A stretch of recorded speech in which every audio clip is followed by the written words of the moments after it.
Hello, I'm Isaac Hayes III, founder and CEO of Fanbase, and I'm here with a very important message.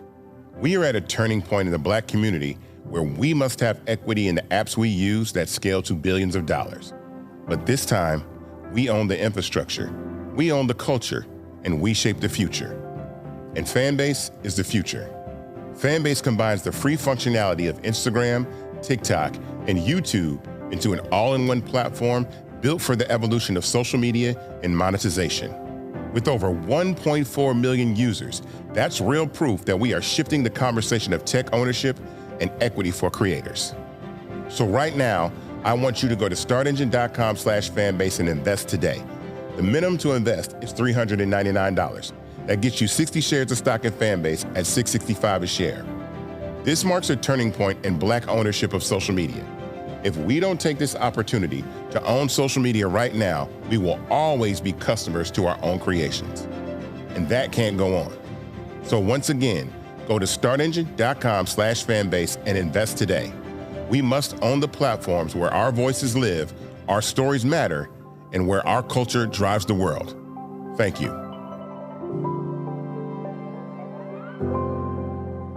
Folks, Black Star Network is here. Hold no punches! I'm real revolutionary right now. Black power. Support this man, Black media. He makes sure that our stories are told. Thank you for being the voice of Black America, Roland. Stay Black. I love y'all. All momentum we have now, we have to keep this going. The video looks phenomenal. See, this difference between Black Star Network and Black-owned media and something like CNN. You can't be Black-owned media and be scared. It's time to be smart. Bring your eyeballs home. You dig?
Today is Tuesday, October 14th, 2025, coming up on Roland Martin Unfiltered, streaming live on the Black Star Network. Racist maggots exposed. Politico obtained thousands of private messages exposing young GOP leaders joking about slavery, racism, rape, gas chambers, using the N-word. You know, we're not shocked. But guess what? They are. There's always an election happening in November. Virginia will elect its first ever woman governor. And we'll talk with the Democratic candidate right here on the show. Plus, early voting begins today in Georgia's municipal and special elections, including a closely watched mayoral race in Marietta. We'll talk to one of the candidates. Day 14, the government shutdown and the deadlock in D.C. shows no signs of breaking. Democratic Senator Cory Booker will be here for the first time in 3 years to talk about what the Senate is doing. In our Shop Black Star Network Marketplace, we'll meet the creator of the American-made, gluten-free, non-GMO, MSG-free, vegan-friendly Harmonic Chips. Damn, what does that taste like? Plus, the neo-soul community saddened with the death of D'Angelo at the age of 51. Folks, it is time to bring the funk. I'm Roland Martin Unfiltered on the Black Star Network. Let's go. He's got it. Whatever the miss, he's on it. Whatever it is, he's got the scoop, the fact, the find. And when it breaks, he's right on time and it's rolling. Best believe he's knowing. Putting it down from sports to news to politics. With entertainment just for kicks, he's rolling. It's on go, roll, y'all. It's Roland Martin, rolling with Roland now.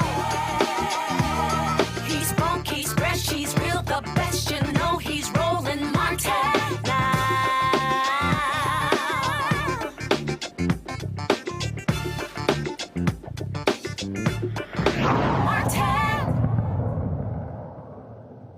All right, folks, welcome to the show. Glad that you are here. Let's get right into this. Politico got their hands on thousands of private messages of these young GOP leaders. It was in this app called Telegram. They were joking about all sorts of different things. Gas chambers, slavery, rape, using the N-word, all sorts of stuff. Politico called the headline, "I love Hitler." Leaked messages expose young Republicans' racist chat where they refer to black people as monkeys and the watermelon people, and mused about putting their political opponents in gas chambers. Kansas Young Republicans Vice Chair William Hendricks, former Vice Chair of the New York State Young Republicans Bobby Walker, and Chairman of the Association of New York State Young Republicans Club Peter Giunta were among the Republican leaders named in the report. Giunta reportedly apologized, saying, quote, "I am so sorry to those offended by the insensitive and inexcusable language found within the more than 28,000 messages of a private group chat that I created during my campaign to lead the Young Republicans." The 2,800 pages of chats shared among Young Republicans between January and mid-August, a few of these folks no longer have jobs. Well, guess what, y'all? Here are a few of the leaked messages. Let's go to the first one. Look what it says right here.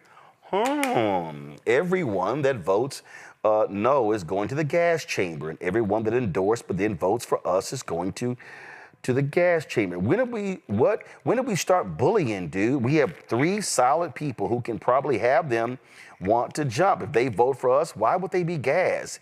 When do we bring that side out? I'm going to create some of the greatest physiological torture methods known to man. Can we fix we only want true believers. Can we fix the showers? Gas chambers don't fit the Hitler aesthetic. I'm ready to watch people burn now. We got to pretend that we like them.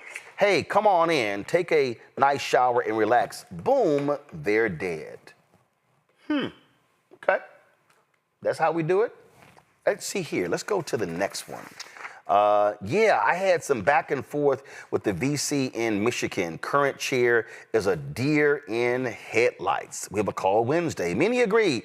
He did say, my delegates, I will vote for the most right-wing person. Great.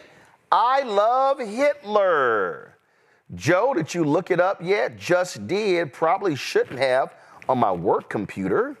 The Spanish came to America and had sex with every single woman. Sex is gay. Sex, it was rape. Epic. Let's go to my panel. Dr. Mustafa Santiago Ali, former senior advisor for environmental justice with the EPA out of D.C. Dr. Larry J. Walker, associate professor, University of Central Florida out of Orlando. Cameron Trimble. I'm getting lots of feedback. Is there like some machine on or something? I don't know what I'm hearing a lot. Cameron Trimble is CEO of Hip Politics Media and former White House senior advisor, also out of D.C. So, whole lot of fun stuff coming from these right-wing young Republicans. Sound just like their Jim Crow grandfathers, Cameron. Yes, we shouldn't be shocked, though. I think Trump has really, and the right wing and GOP has given so much space and place to both racist, fascists, sexist, and so much more. Like they took the governors off, and they're just willing to, like he said in one of those messages, just go for true believers. I think that was such a half-hearted response, and I wouldn't even call it an apology from one of their leaders. But I'm curious to how this moves the needle, or if it just further exposes what a lot of us already feel is that sentiment. I think I'm glad that Politico and that there are still some news outlets doing this type of digging and being able to bring more of this to the light. But it just shouldn't come as a shock. It's probably just more of a confirmation of how a lot of us are already feeling about how they recruit and where they recruit and their sentiments. When we talk about this comment, can we fix the showers, go to my iPad, gas chambers don't fit the Hitler aesthetic, that was Joe Maligno, who previously identified himself as the general counsel for the New York State Young Republicans. According to Politico, it say right here, since Politico began making inquiries, one member of the group chat is no longer employed at their job and another job was rescinded.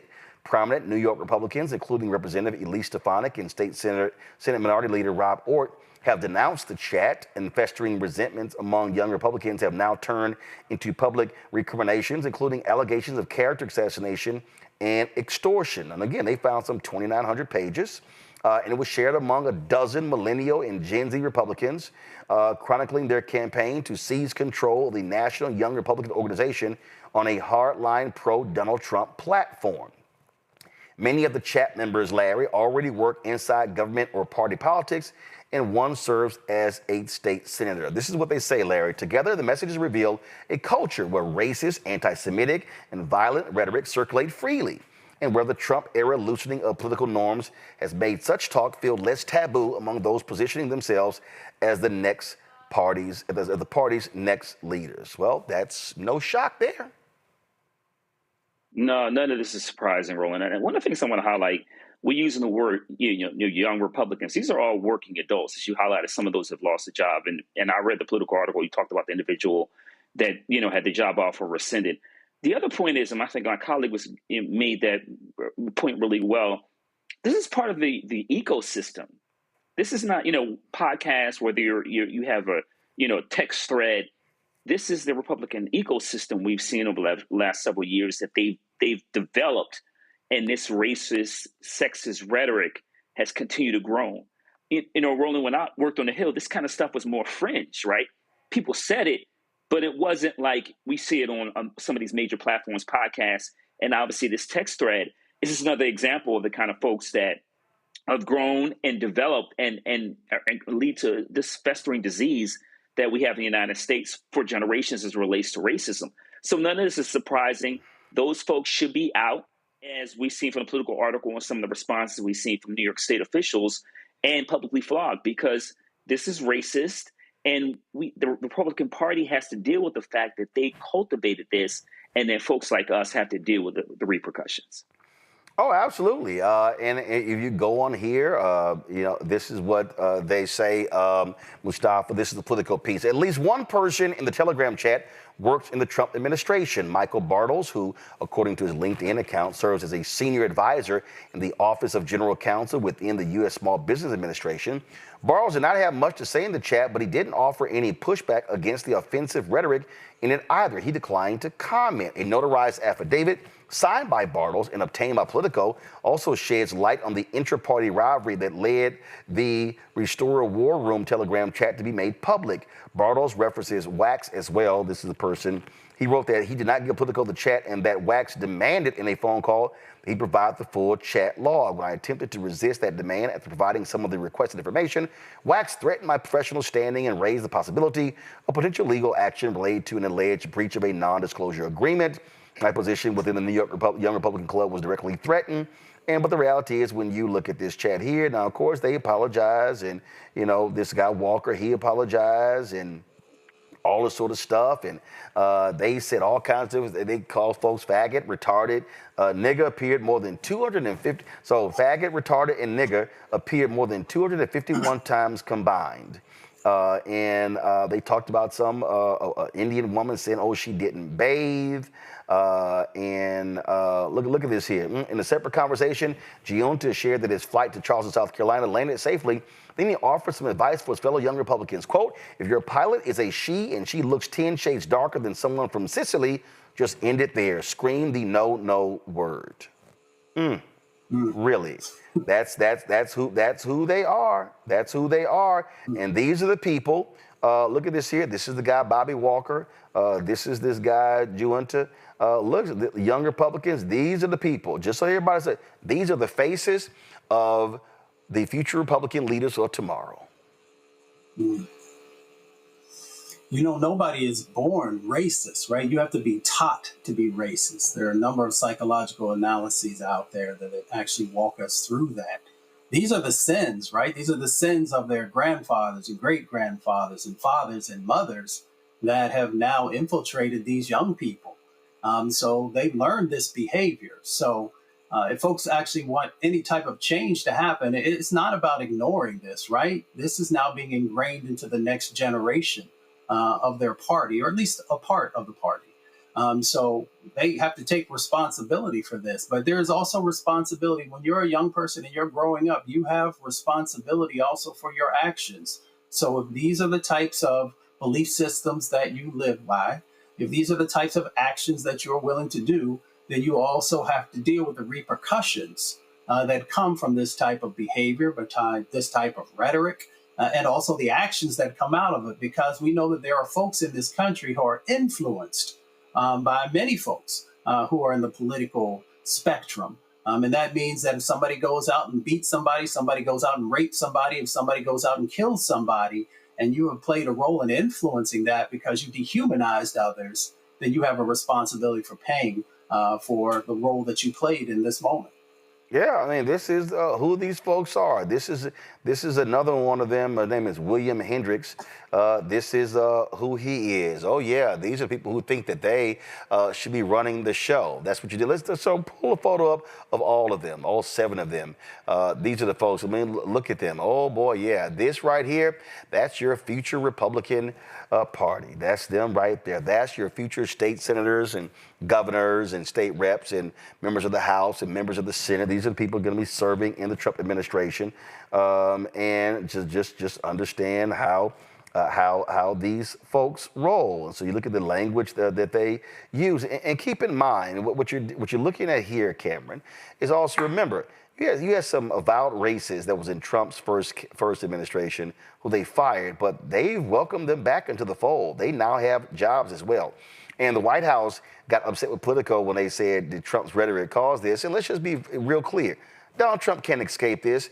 Donald Trump's full embrace of racism and the language that he uses has led for Republicans to say, we're good.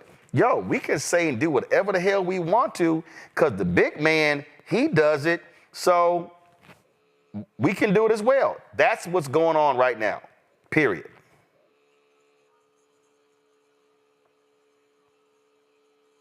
Cameron, how you hitting the mute button, bro? I didn't hit the mute button. My bad, bro. I'm not sure. Can you hear me? Cameron, anybody else there with you? No. So how'd you go on mute? That was an accident. Oh, but you hit the mute button. Yes. Don't be Noah 2.0. Come on. Thank you, Roland. Sorry about that. But in all seriousness, the internet does keep receipts. And I think what a lot of Republicans are making a calculation, I think is a miscalculation, is that because Donald Trump has opened up this new wave of acceptance for just inexplicable behavior, for the bigotry, for homophobia, like I said, so much of the negativity around just culture, along with political culture, he's not going to be in power forever. I mean, as much as he would like to, I mean, he is creeping up on 80 years old. He's only got a few years left in his term, as long as we can make sure we vote him out. But the rest of the Republican Party, by welcoming all of this rhetoric and all of this, they're going to have to answer for this in future elections, or they're hoping they don't, but they will. And I think with these young kids and these young working adults, as it was stated earlier, have to be wary of is that just because all this is because they're in an environment now where it's okay, that doesn't mean it's going to be like that in the future. And I do hope future leaders, future opposition, future candidates, wherever they may find Cory here, like that they hold them to account moving forward. Listen, it's no longer taboo, Larry. The Republican Party, they ain't got no problem. You can be racist, you can say stuff. They're like, cool, promotion. Yeah, there's no standard and there's no bottom. And we're just a couple months into the administration. Unfortunately, Roland, we'll be talking about this for the next couple of years in terms of this won't be the last story like this. And I imagine that those stories that we talk about in the future would be far worse. But you're right. In the past, under maybe someone like, George Bush Jr., et cetera, these individuals would never have a path back into the Republican Party. But they'll take some time off. In a couple months, they'll get rehired by some consulting firm, and you'll find that they'll do a pity tour and say they're sorry, and they'll blame it on woke culture and whatever else. We've seen this playbook play out time and time again, but they won't be far from being embraced by the same individuals who, openly, Roland, from we see every day, federal officials who make it really clear how they feel about Black folks and other groups. So, I don't feel sorry for the people, but they'll be back, and some of them will certainly at some point be elected officials, which also once again goes back to my point about there is no floor. Mustafa. You can't have a thriving 21st century nation when it is fueled by hate and bigotry, racism, all the various isms that are out there. And we have a number of other countries that are literally knocking on the door, trying to be the leader on the planet. So these folks really need to understand that in this 21st century, we need to leave those sins in the past. We don't need to bring them forward, especially young people. The weight is too much, and it will stop you from ever truly having a country that lives up to the values and the words that have been put out there for folks as a guidepost. Absolutely. All right, folks, I got to go to a break. We come back more on Roland Martin Unfiltered right here on the Black Star Network.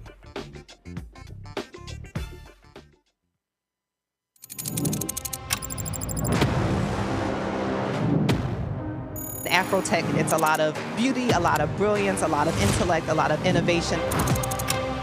Companies that are most diverse are more profitable.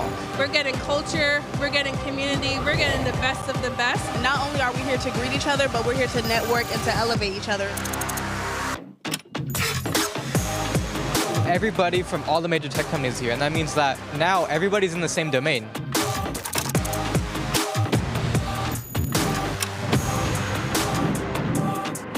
This is the premier event every year. This is really where we could take off. You can go fast by yourself, but we go farther together. This is where you're supposed to be.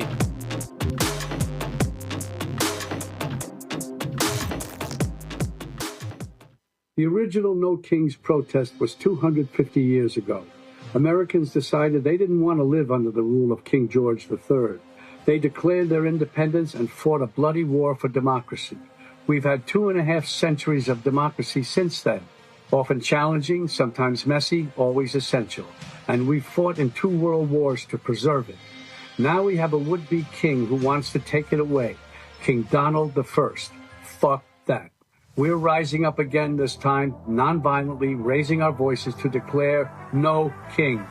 I'm Robert De Niro, asking you to stand up and be counted in the nationwide No Kings protest on October 18th. Visit nokings.org to find, volunteer, or host a protest near you. We're all in this together, indivisible, with liberty and justice for all. Hello, I'm Bishop T.D. Jakes, and you're watching Roland Martin, Unfiltered.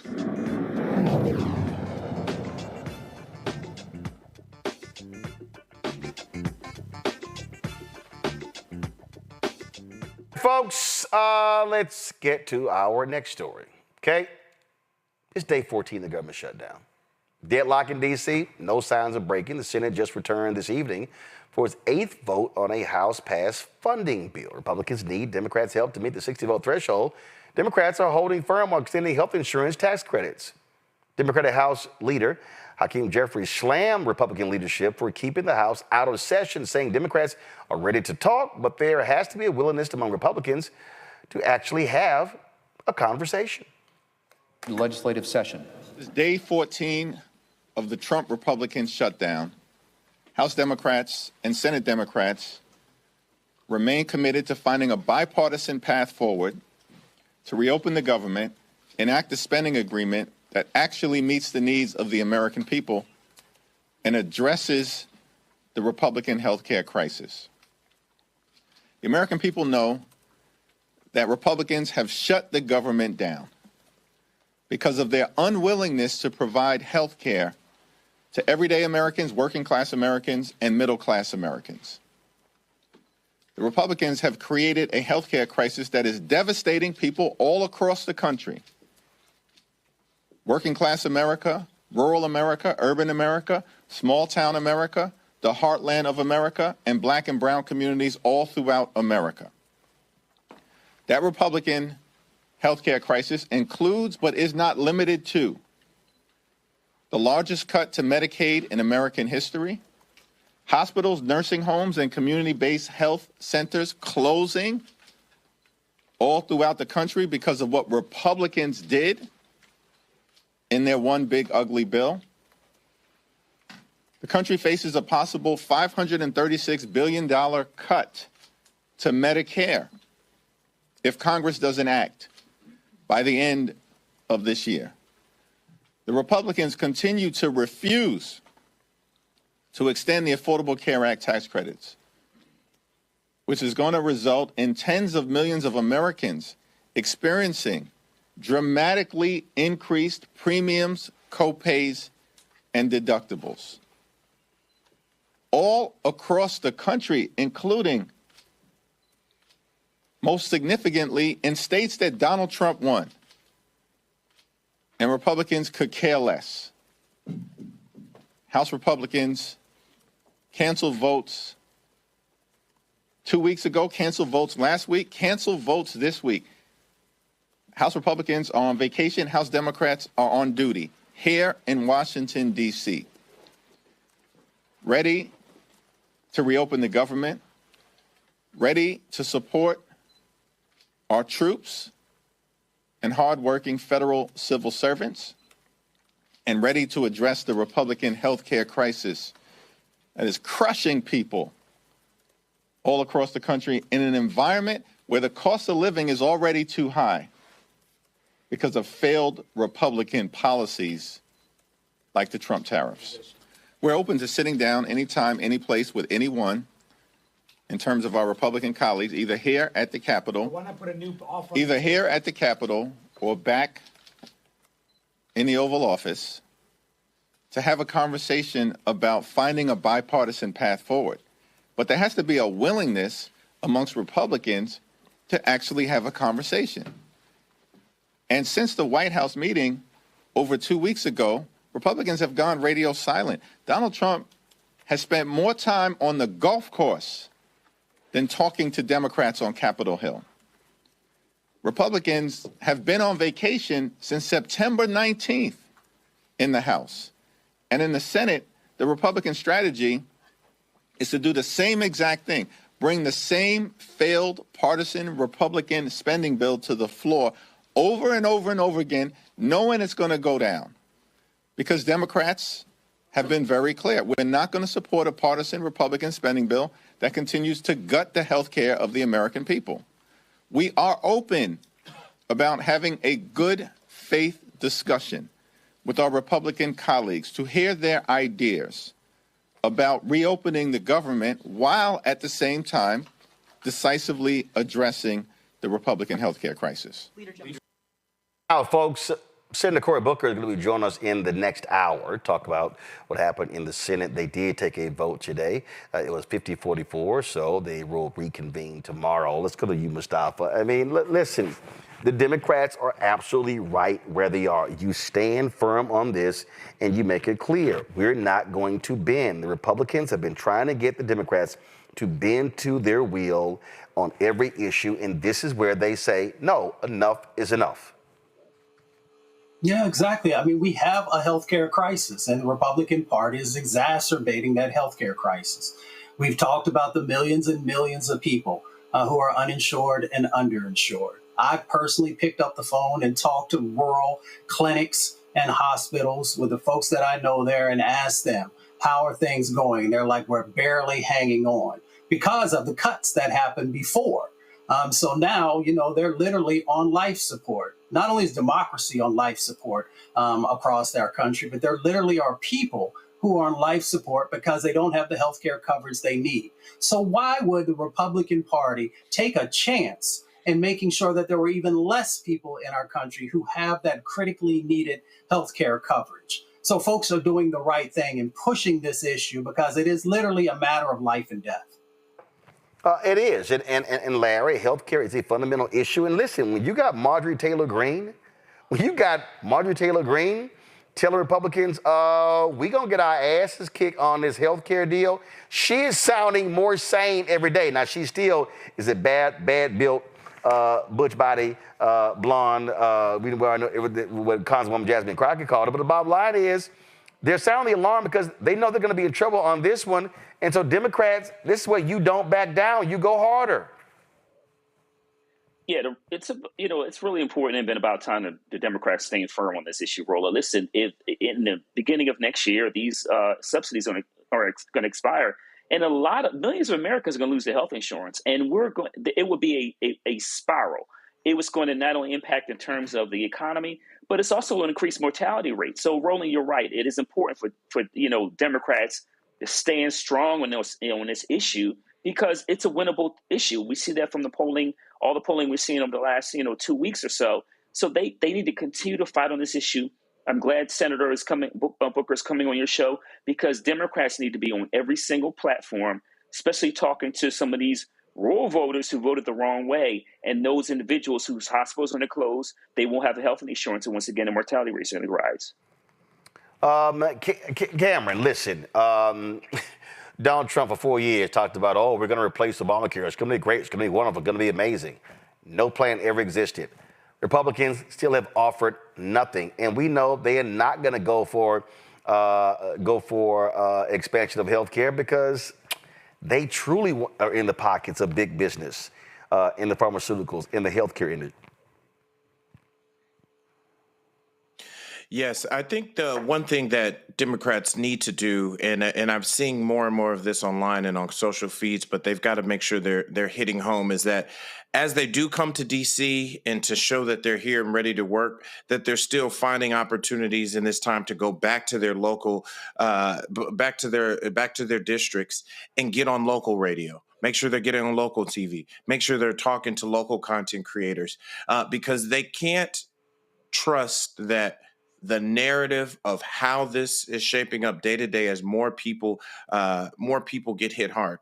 This is definitely hitting all across America. My sister is a nurse for the military, and she's like, "Hey, I'm going without a paycheck." I have people in my family and close to me who are in the military, other places, and they're having to either go to work as essential workers without paychecks. So this pain is going to continue to have a ripple effect, but they can't just rely on social media. They can't just rely on one person. This is an opportunity for every member of Congress, every mayor, every person across the Democratic establishment. hell, even every Democratic candidate, to start hitting home and hitting hard in naming individuals who are not voting for this, individuals who are going to be directly responsible for their health care. This isn't a time that they must be ultra aggressive, pedal to the metal on making sure they define this narrative and define this to American people, and don't take for granted that people are just going to blame the Republicans.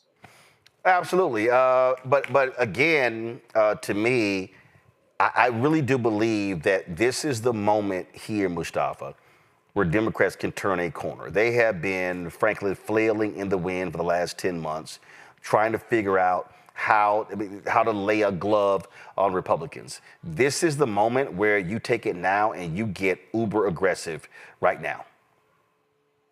You get uber aggressive, but you also make sure that the American people know that you see them and that you feel them and that you're standing with them. And how do you do that? You know, you make sure that you talk about Mrs. Ramirez, whose daughter has severe asthma. And when she loses her insurance, how is she going to help to keep her daughter alive? Or you talk about Mr. Johnson, who's actually going through dialysis treatment. And if he doesn't have the insurance, then his life is going to be cut short. Or you talk about Mr. O'Brien, who's actually going through cancer treatment through chemo.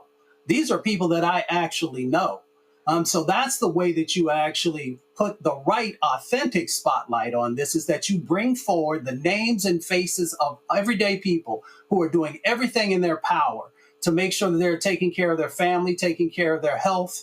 And that's what changes the dynamic, because if it's just a theoretical conversation about democracy or about a party that's not doing something right, that's not enough. You got to drive it home. People got to feel it. They got to know that this could be happening to me next week or next month if we don't address these issues in the proper way. That's absolutely right, Larry. And as Bishop William Barber always said, you got to put a face on it. That's what you have to do. And frankly, every House Democrat, every Senate Democrat, they should be sharing stories and videos, photo collages of individuals if in their district. So here's what happens. We played the video yesterday, Congresswoman Jasmine Crockett, and I forgot the number she used, but it was like 70,000 people in my district can lose health care. This is what you do. Put their photos on there. You show it. You show their families. You have to make this thing personal to the public. Yeah, absolutely. And listen, Roland, let's talk about people like Speaker Johnson, who has people, Louisiana faces an encounter struggle, particularly in his district. He's got thousands of people probably in his district going to lose their health insurance. And so you can easily, like I said, you highlight the voices of people in your district, but also highlight the voices of those who are opposed to the, address this issue relating to the expiring subsidies. But this is really, once again, the millions if you're rolling this, it's really important to, like we said, highlight these personalized stories, run ads to talk about, like I said, the long-term impact it's going to have on these very specific people, those who are in the military, small business owners, those who are individuals, those taking care of people with disabilities, those who are just average Americans trying to make it, who are going to be negatively impacted. But Democrats have to stand strong. And it's obviously, we know it's hurting a lot of Americans in terms of the shutdown, those who are federal government. Got it. But this is a critical issue. Also, I got to go to my next guest, but the other piece, Cameron, they should be nailing it when it comes to young folks. The young folks should be impacted, Gen Z and millennials, because that's going to drive voters. All right, folks, speaking of driving voters, there's a general election taking place in Virginia. Huge critical election. You've got statewide positions where folks are running. You've got the gubernatorial race. You've got Democrats and Republicans battling who's going to control the House. Of course, 2 years ago, Democrats took control of the House, and that's how Don Scott, my alpha brother, became the Speaker of the House, first time an African-American in Virginia history. They're looking to hold on to the House. Of course, in the Senate, Democrats keep control of the Senate. The most powerful person there is Senator Louise Lucas, who controls the money. But now when it comes to the Virginia Democrat, the governor's race, you have two folks. Your Lieutenant Governor Winsome Earl Sears, who is running on the Republican side against Democrat Abigail Spanberger. And joining us right now is Abigail Spanberger. Glad to have you here on Roland Martin Unfiltered. unfiltered. What immediately jumps out when we talk about these issues that we are facing. Massive number of people in Virginia have lost their jobs because of the federal government cuts. African Americans, 1 in 5 federal workers. That's having a tremendous impact on black communities. More than 300,000 black women have lost jobs in this economy since January. What specifically are you looking to do to help government workers who have lost their jobs because of MAGA and Doge, but also just broadly African Americans who are being the tax on anti-DEI that's put a lot of black women and black people out of work? Well, Roland, I want to begin by thanking you. I know you're headed to Virginia very soon to campaign with Speaker Scott and support so many of our candidates who are running for the House of Delegates, incredible candidates who are going to flip their seats. And the issue that you are raising of, the first round of Doge and now the impact that we are feeling of Doge essentially 2.0 right now is devastating to Virginia's economy and to Virginians. And so before I get to the what am I going to do about it, the first piece of it is that right now we have a governor and a lieutenant governor who are saying nothing. Since January, when the assault on the federal workforce began, they have said nothing. They have justified it. They have said everybody loses their jobs from time to time. And they have not stood up for Virginians and for their livelihoods. And the impact, it has a significant ripple, a wave effect. It is federal workers. It is government contractors. It is small business owners. It's restaurant owners. It is people across our communities who have seen the chaos created by this administration, by Doge, and now by these additional waves, these punitive federal firings that the president is choosing to inflict upon so many federal workers in the middle of this shutdown. And the impact is enormous, and is disproportionately impacting Black women in particular. And so as governor, once I am in the seat November 4th as our election swearing in comes in January, it will be a priority for me to support federal workers in their transition into the private sector or state public sector. When you say support, what does that mean? So, for instance, your counterpart in Maryland, Governor Wes Moore, they've been really hit hard, and they've been really proactive about placing federal workers in state jobs and others. And so, what specifically are we talking about? Well, and so looking at what Governor Moore has done is a tremendous and clear example of what actual leadership looks like in the face of attacks on your workforce. And so as governor, I will, in some cases, copy and mirror the strong efforts of what it is that he is doing, ensuring that through the office of the governor that we are prioritizing and making both prioritizing the transition of fired federal employees into state service, where that might be their choice, but also ensuring that we are, supporting the transition of the workforce. And typically what that means is when recruiting businesses to Virginia, when working with large-scale employers within Virginia, ensuring that the Virginia Office of Economic Development, ensuring that the governor's office, that a future Secretary of Commerce are focused on using among them the many great benefits of bringing business and investments to Virginia is the fact that we have an incredible workforce that is mission driven, that is focused,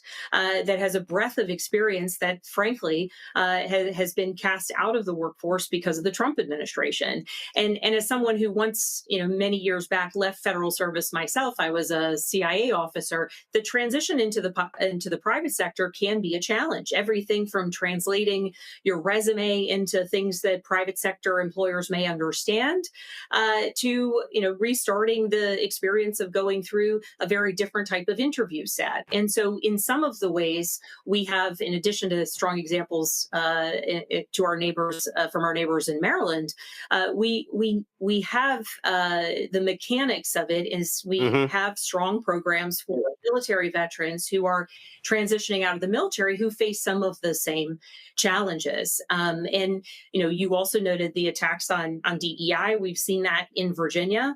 particularly initially began at Virginia Military Institute. Right, and so go to my iPad. You'll see the first black superintendent at VMI was forced out, and he said it was politics, not job performance.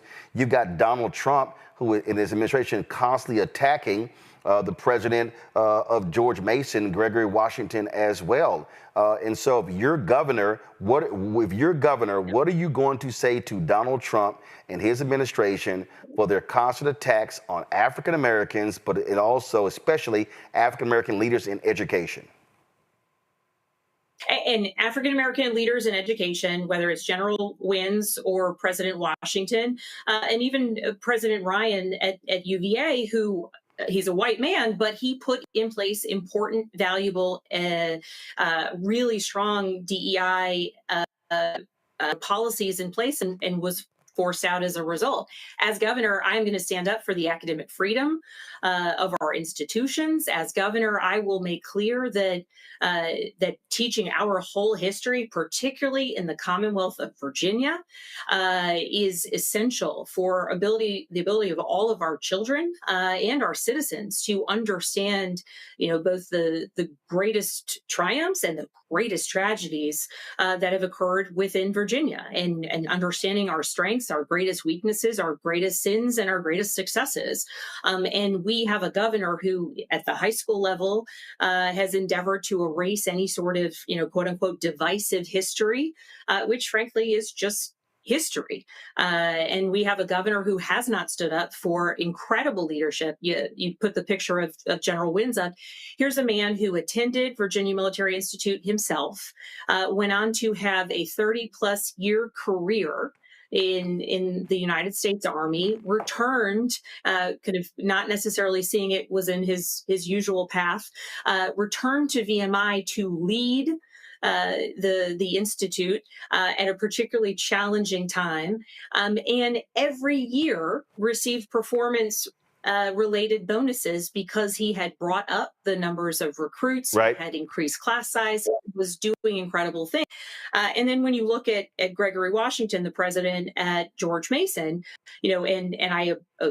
the recognition of how much he has expanded upon and grown that institution is clear, because seeing the attacks coming for him, frankly, in large part, in the absence of a governor willing to do it, it was the business community who stood up and made clear that everything that President Washington has done has been to the great success and benefit of the larger kind of economy, right? So here, Virginia region. So here are African American leaders doing the job. They keep talking about merit, but then they're trying to take them out because they're black. I only got about 5 more minutes. I got to ask you this here. You have some robust HBCUs. To your point, we're going to be at Virginia State University on Thursday on the campus there. I did the commencement before. I've been to Norfolk State. I've been to Virginia Union and others.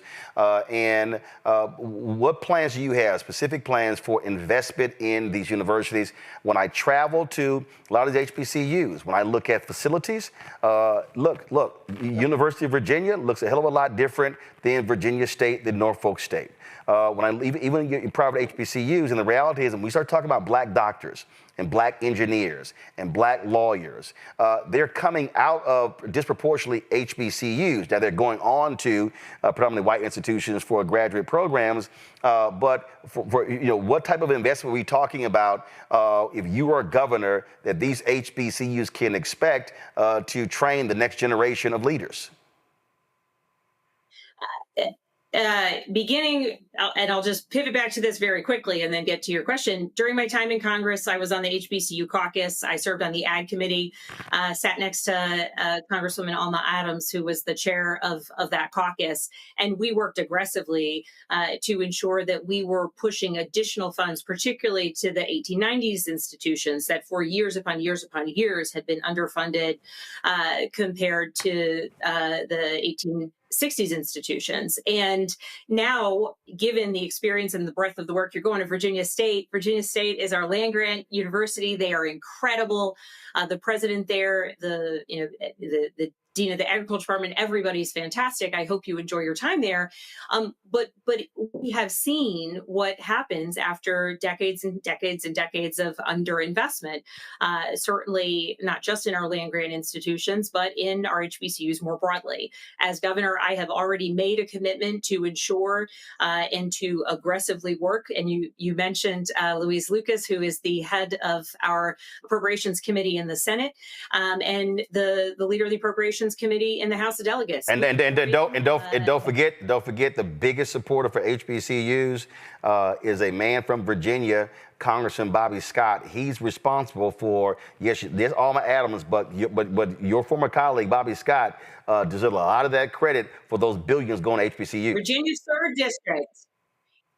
Virginia's 3rd, and certainly with Norfolk State and Hampton in his district or in his region, I'm trying to think before and after redistricting, has been an extraordinary advocate.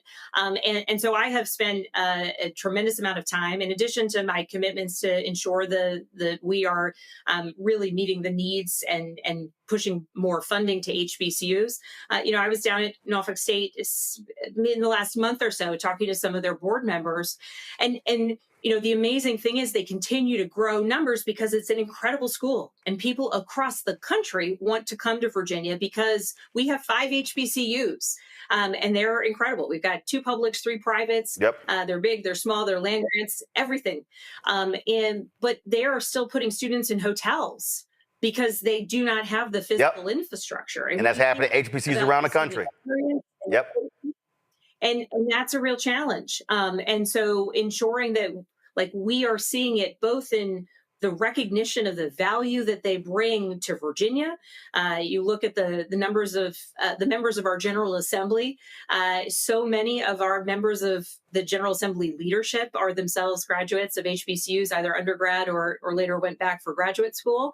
And ensuring that we recognize the value of HBCUs from an educational perspective. But the argument that I will always make to the broader Commonwealth is they're drivers of our economy. People come to Virginia because of our HBCUs and stay in Virginia and create businesses and grow businesses and are innovators. And the examples are just limitless of people who have carried on that journey, and ensuring that when someone arrives with a dream of going to Hampton or a dream of going to Virginia Union, that their experience from start to finish needs to be one that is one of success, because frankly, the presidents are doing the work, the professors are doing the work, and it's places where some of those state supports have fallen short in the past that make it so someone might transfer out, or they might leave what had otherwise been their dream school. And that's to the detriment of that student, to the detriment of the HBCUs,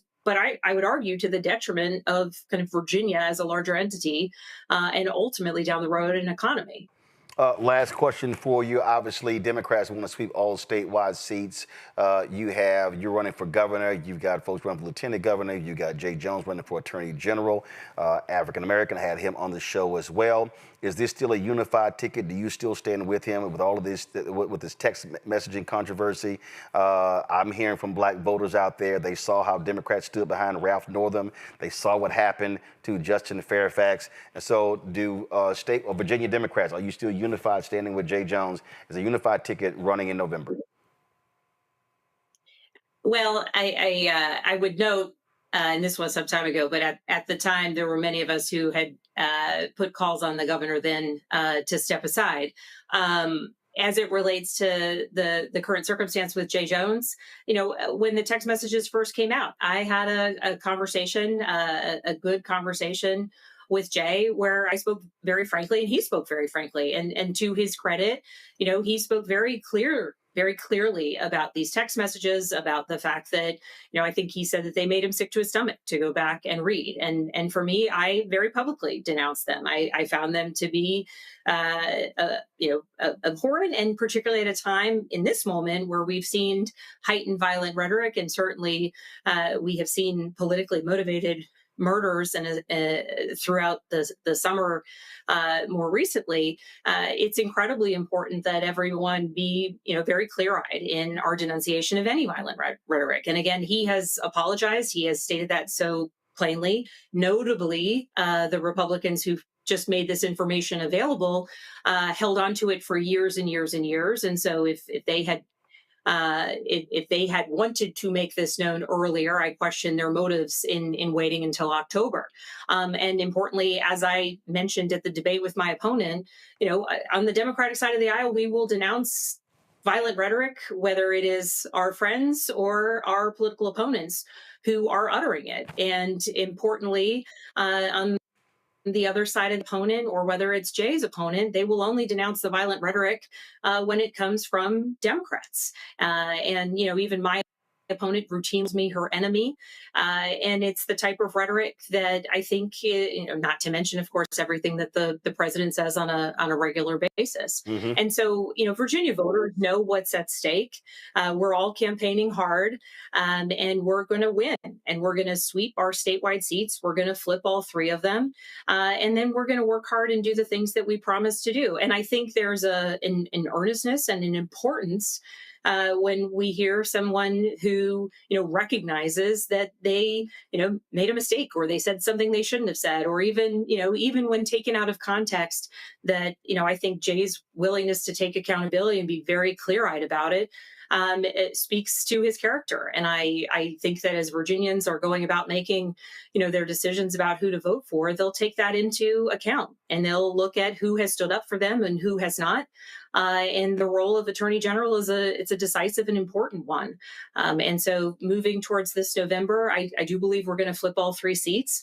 And I believe that Jay is doing the work of endeavoring to rebuild trust and to earn the trust of voters. And certainly, as we head towards November, I want to keep talking about my race. I know he wants to keep talking about his race, and Gonzalo the same. And we want to ensure that we flip a number of the seats in the House of Delegates as well in the process. So I appreciate that. Last point, earlier you were mentioning HBCUs. Let's not forget when the Biden administration came out with their report, they said that there were 16 states where HBCUs were underfunded between 1987 and 2000. Virginia State is owed $277.5 million. The Virginia General Assembly needs to properly give them that money. That's money that they were cheated out of that went to other universities. So as opposed to any new money, that money should be repaid. So I would hope you will commit to that as governor for them to get it. And so the other states on here are Tennessee, North Carolina, Florida. I've been to a lot of them. Tennessee is $2.1 billion. But this is a perfect example of one of the reasons HBCUs have been underfunded, because they were cheated out of land grant money that was supposed to go to them that went to predominantly white institutions. So if you win, I hope that becomes a priority to put it in the budget for them to fund Virginia State and give them that money. That is a priority. And as you're going to Virginia State, I would say one more thing, just as an incredible example, I think, for the rest of the country. Virginia State and Virginia Tech in recent years have begun working together in a partnership that is extraordinary, that benefits Virginia Tech, that benefits Virginia State, and most importantly, benefits agricultural research across the Commonwealth of Virginia. And it is a model for the rest of the country. That is in no way to kind of look past the historical funding challenges that Virginia State has faced and the realities of what that means today. But I do think that Virginia State is an extraordinary example of what partnership between universities, between land-grant universities can be. And hopefully into the future, we'll see other states following that incredible example. We did cover tonight, but I'm definitely going to get to Black-owned businesses on Thursday. And that's also a huge priority of mine as well. And those state contracts, that's critically important. I would agree, particularly with all the attacks coming out of the administration in Washington. All right. Abigail Spanberger, I appreciate you joining us on the show. Look forward to having you back. Thank you so much. Enjoy your time in Virginia again. Thank you, Roland. All right. Thanks a lot. All right, folks, going to go to a quick break. I'll be right back. Roland Unfiltered on the Black Star Network. Don't forget to support the work that we do. Join our Bring the Funk fan club. Your dollars are critically important for us to be able to continue to do the work that we do. Conversations like that, traveling as we are going to be on Thursday all around the state. So Cash App, use the Stripe QR code. You see it right here. Also, that's for credit cards. PayPal's R Martin Unfiltered. Venmo's RM Unfiltered. Zelle, Roland at RolandSMartin.com. Roland at RolandMartinUnfiltered.com. Checks and money order. Make it payable to Roland Martin Unfiltered. P.O. Box 57196, Washington, D.C. 2003 7-0196. Back in a moment.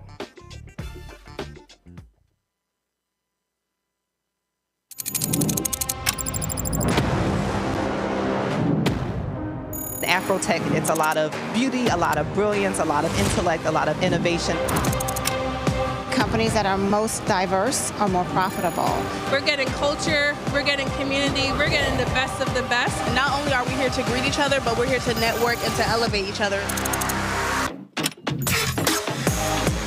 Everybody from all the major tech companies here, and that means that now everybody's in the same domain.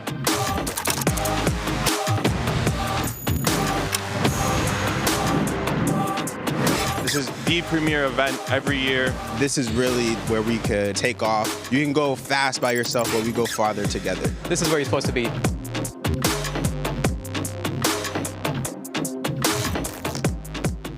The original No Kings protest was 250 years ago. Americans decided they didn't want to live under the rule of King George III. They declared their independence and fought a bloody war for democracy. We've had 2.5 centuries of democracy since then, often challenging, sometimes messy, always essential. And we've fought in 2 world wars to preserve it. Now we have a would-be king who wants to take it away, King Donald I. Fuck that. We're rising up again this time, non-violently, raising our voices to declare no kings. I'm Robert De Niro, asking you to stand up and be counted in the nationwide No Kings protest on October 18th. Visit nokings.org to find, volunteer, or host a protest near you. We're all in this together, indivisible, with liberty and justice for all.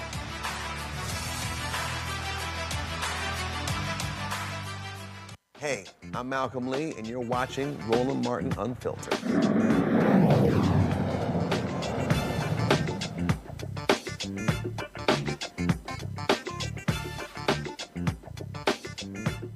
Quickly go to my panel. I'm going to start with you, Larry. The question there, again, you got this race going on in Virginia. You heard Abigail Spanberger there. And bottom line is, you know how we do. We don't ask black-specific stuff. That's always important. But this is an example where, again, as when it comes to the interest of black voters, our job is to challenge folks and to step up. Because what we are seeing is a massive attack by MAGA on black political leadership. And they want to take folks out all across the country. And we've got to have white politicians, white female politicians, standing up and speaking specifically to the interests of African Americans and not speaking in general terms, especially when they want our vote. Absolutely. You got to hold these folks accountable. And you did that in an interview. You talked about what happened with VMI, but also you mentioned Virginia, obviously, like Maryland. You know, I lived in D.C. for years, DMV for years. There are a lot of black folks who have lost jobs via what's happening in the federal government. Before, what's happened recently with the shutdown, before that, we talked about the hundreds of thousands of black women that lost jobs nationally. So I'm glad you pushed her on that role. And the other thing is, you talked about the importance of HBCUs. Obviously, there's several in the state of Virginia, but she's right. We saw from, the Biden administration a study a couple years ago, but also United Negro College Fund has put out several studies in terms of the economic impact that HBCUs have on each state, particularly Virginia. So they drive the economy. So it's critically important that we close the gap. She mentioned Virginia Tech and VSU. We got to make sure they close that funding gap that has existed for decades to make sure these institutions continue to thrive, educate black students in agriculture and various other, STEM and other fields, and give black students the opportunity to fill important jobs in the United States. When we talk, Cameron, about the future, again, here, we talk about politics. Listen, big business is directly tied to politics. So on the federal level, on the state level, the county level, the city level, it does not matter. And again, we look at how we advance our interest. It's going to be important to ask these questions, and I appreciate Abigail Spanberger answering them. But then when the election is over, it's important for African Americans to press that. When we talk about that $277.5 million, that needs to be a priority. Black Virginians should be saying to leaders in Virginia, and here's the deal. She wins, here's what's gonna happen. Senator Louise Lucas is gonna control the money in the Senate. You got Speaker Don Scott in the House. You're gonna have a Democrat, Abigail Spanberger, in the governor's mansion. Trifecta. And to me, that should be the case. They should be putting that money in the budget. Again, that's $277.5 million. That's not new money. That's old money Virginia State should be getting. And then there should be a robust proposal to upgrade the state's HBCUs public, but also there's work that can be done private as well. Yes, Roland. I know I'm repping Howard today, but I want to give a major shout out to Hampton University because this issue is personal to me. My younger sister is a Hampton graduate and has been living in the Hampton Roads, Hampton, Virginia area. Her and her husband, who's born, and his entire family is from that region. I'm glad you pressed that and quoted that number because this is an opportunity, and this is if the Democrats are able to win that trifecta. This is a masterclass and an opportunity for us to show how we not only get people in office, but hold them accountable to this. And Democrats wonder why there has been such tepid response to some of the party messaging over time. It is because when it seems like you have all the boxes checked and you're able to push through things that core constituencies want, that it needs to happen. But I also would have loved to her to talk more about and want to continue to how she invests in some of these rural areas away from the DC area, away from Northern Virginia. But like I said, having had family and now have an extended family all throughout more rural parts of the state, understanding how many great people are out down there looking for work and looking for industry and that big business to continue to have investments in those communities. I'm interested in making sure she continues to push for that and push for diversity of investment, both for our HBCUs and for some of those rural communities, because there's a lot of Black folks out there too. We didn't get into this, Mustafa, but there's something that Black folks in Virginia need to be aware of, and that is this here. Virginia has a very unique law when it comes to the restoration of voting rights for people who are formerly incarcerated. And it's a racist pass. Literally, racist white lawmakers said in the early 1900s they were doing this to keep the niggers from voting. It's documented. When Terry McAuliffe was governor, he tried to do an en masse restoration. But the law says there must be you have to do it individually. So they would just sign left and right. Now, the way the law works in Virginia, the legislature they passed it in 2025. They have to pass it a second time in a successive year. The plan is to do it in 2026. If Spanberger wins, she signs it into law.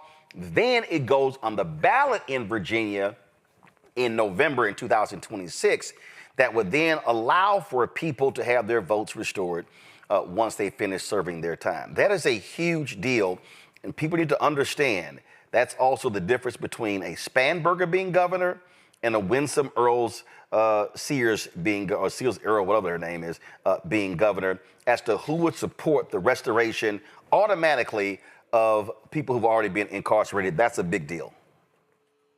It's a big deal, and it also has to be on their platform. So they have to bring it forward. They have to make sure that people understand why it's so incredibly important and how it also leads to all these other issues that are so critical inside of our communities. Because if we can make sure that we have more folks who are voting, right? They're voting for whomever they feel is the best candidate for them. But then that also helps us to deal with the infant mortality rate, which is 2.5 times higher in Virginia than it is for white infants in Virginia. It also deals with education, not just that we're talking about college just a second ago, but it also gives us an opportunity to make sure that we are doing what's necessary both for public schools and charter schools, and making sure kids are in AP courses and all these other types of things, which helps you to not end up losing your rights because you are incarcerated to begin with. I can go down the list of why this is incredibly important and how it is tied to many of the other issues that are inside of our community, but you have to bring it forward. You have to make sure that folks understand that we can make sure that you are able to reclaim your power, and then you can utilize your power in the way that you see fit. So just so folks know, and this is a story right here, Virginia is the only state that permanently disenfranchises voters with a felony conviction. This constitutional amendment would, again, change that. The current Constitution grants the governor discretion over whose rights to restore. And again, this has been in place since 1902, and it was specifically designed to keep black people from voting. And Republican Governor Glenn Youngkin has been extremely slow at restoring the voting rights of people with a felony conviction, and this would change. And so when you go to the polls in Virginia, understand, where does Spanberger stand? Where does Winsome Earl Sears stand? That's going to be critically important to understand. And so I think that's one of the issues that people need to understand, why we have to vote, why we must maximize our power, because that is an absolute game changer. Let's talk about voting. Early voting began today in Georgia municipal and special elections, including a close watch mayoral race in Marietta. Folks, there's a 54-year age gap between the two candidates.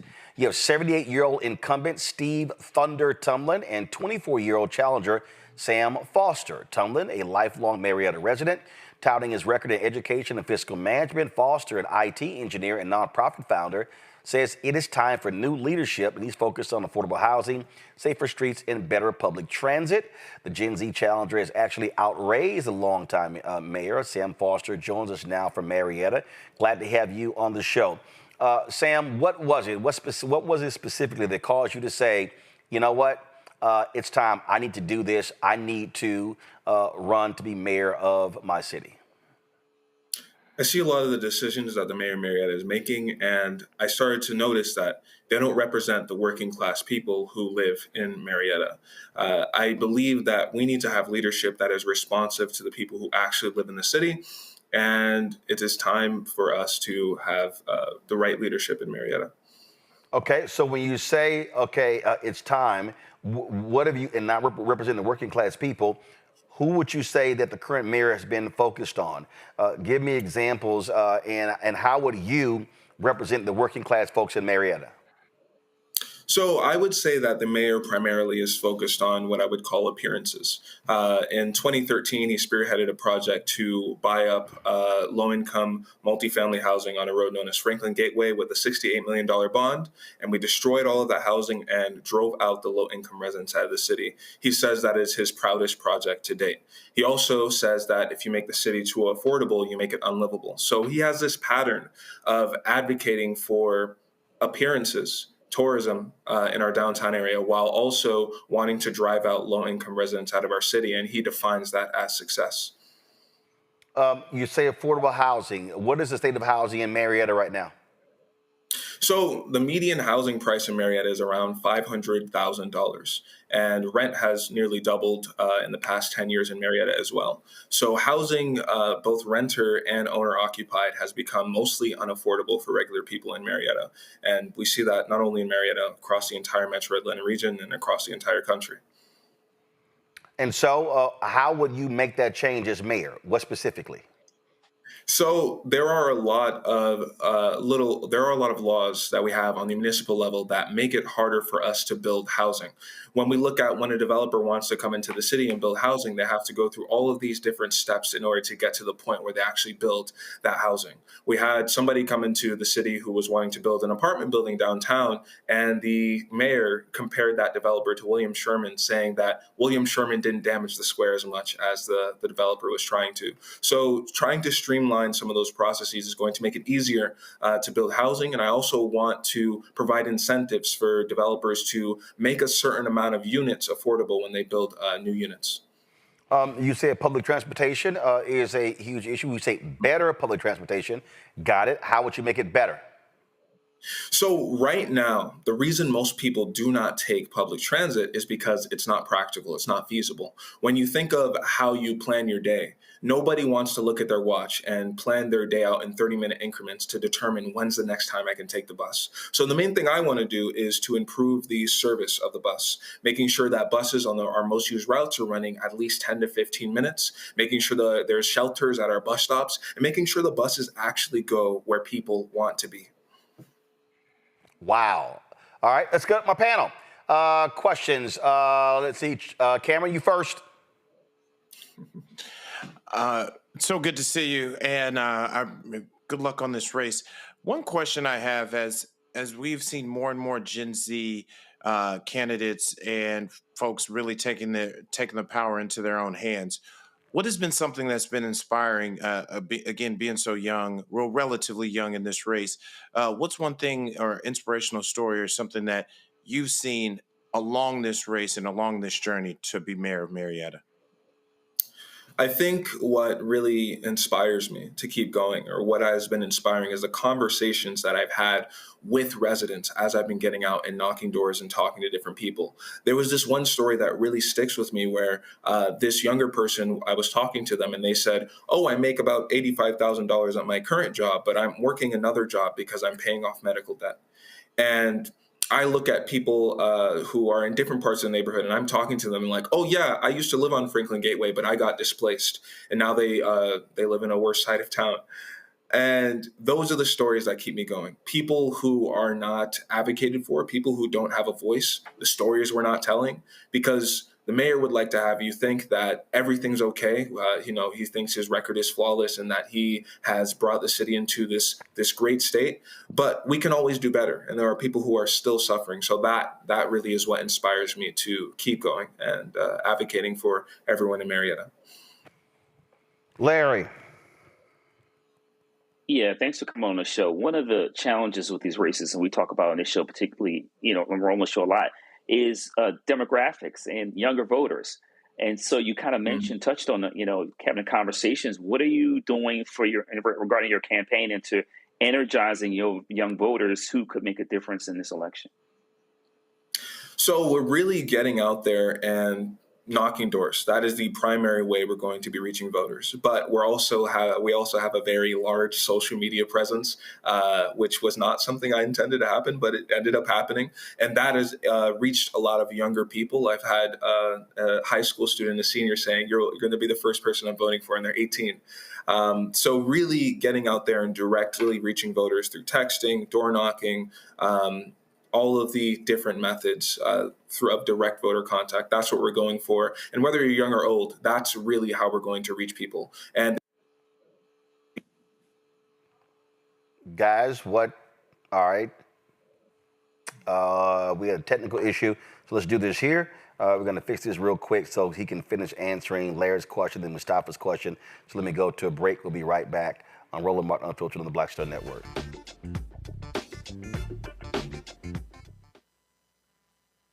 Next on The Black Table with me, Craig Carr. Why the America we live in today is not what the founders intended or what they outlined in the Declaration of Independence and even the Constitution. Professor and author Kermit Roosevelt will join us to talk about his book, The Nation That Never Was. How history was misinterpreted, the intent and realities of America's beginnings, and missed a much better story in the process. So if you have to pick some group to marginalize, I think it should be the people who are against equality. That's next on The Black Table, right here on the Black Star Network. If in this country right now, you have people get up in the morning and the only thing they can think about is how many people they can hurt, and they got the power, that's the time for mourning. For better or worse, what makes America special, it's that legal system that's supposed to protect minorities from the tyranny of the majority. We are at a point of a moral emergency. We must raise a voice of outrage. We must raise a voice of compassion. And we must raise a voice of unity. We are not in a crisis of party versus party. We are in a crisis of civilization, a human rights crisis, and a crisis of democracy itself. And guess what? You've been chosen to make sure that those that would destroy, those that would hate, don't have the final say, and they don't ultimately win. Hey, I'm Mark Morial, President and CEO of the National Urban League, and I'm watching Roland Martin Unfiltered.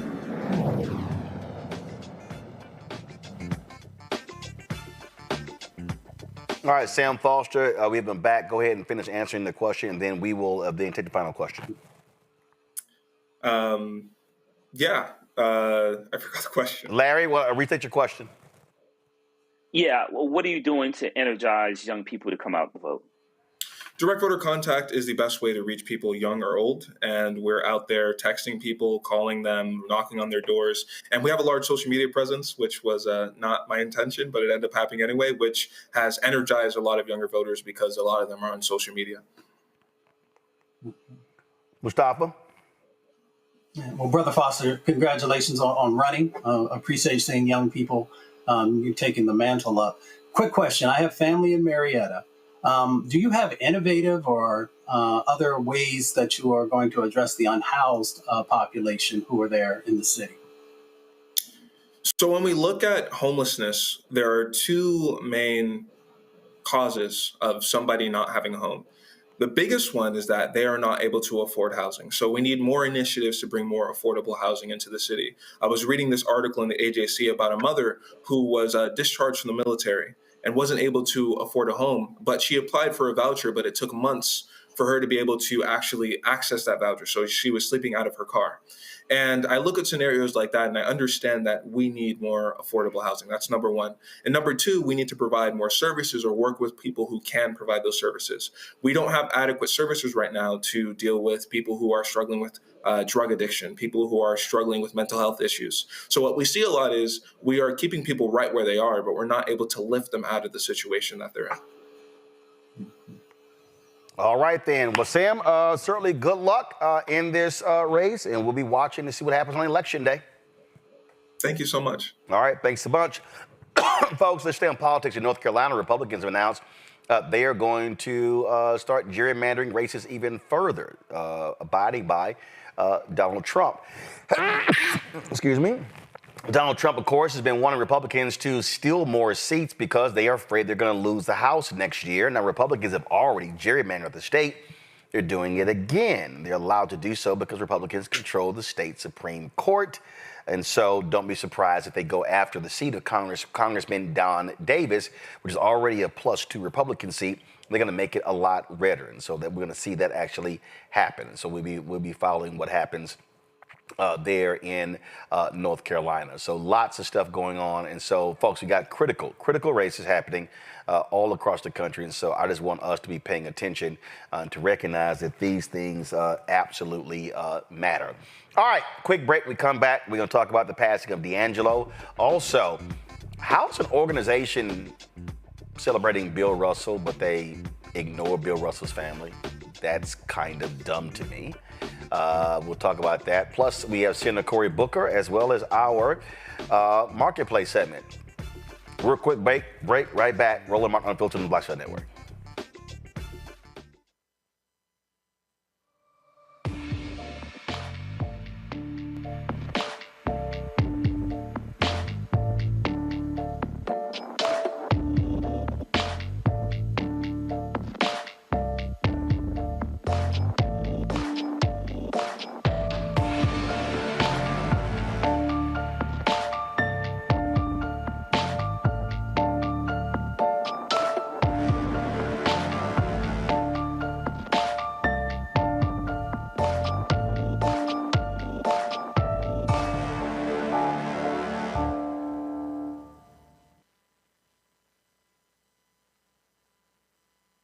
Hi, I'm Swing Cash, Basketball Hall of Famer, and you're watching Roland Martin Unfiltered.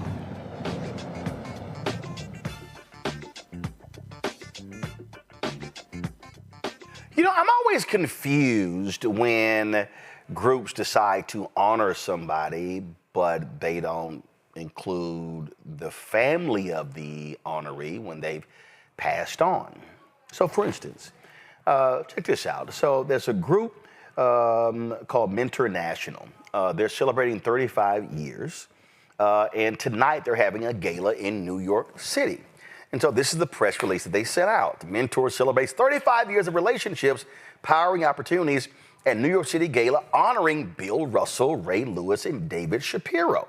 So you go through here and, you know, of course, Bill Russell, Hall of Famer, is a player and a coach. It says that his widow, Janine Russell, will accept the award on his behalf. Okay, I got it. Ray Lewis is an NFL Hall of Famer. You got David Shapiro, CEO of the YMCA of Greater Boston. Okay, but this is where I saw this tweet and it is confusing to me. So it says, mentor leads, expands, and strengthens the mentoring movement, building capacity to make high-quality relationships accessible to all young people. 35 years ago, Mentor was created to expand opportunities for young people by building a youth mentoring field and movement. Okay, I got it. All right, so you're helping with young people. But then I saw this tweet, and I'm kind of like, this doesn't make any sense whatsoever. And so this is one of Bill Russell's children, Karen Russell. Look at this here. And again, it makes no sense to me, and I don't understand how you can be a youth organization and you are, you know, honoring Bill Russell, but then you don't actually include the children of Bill Russell. And if you are, this is just crazy to me. So look at this.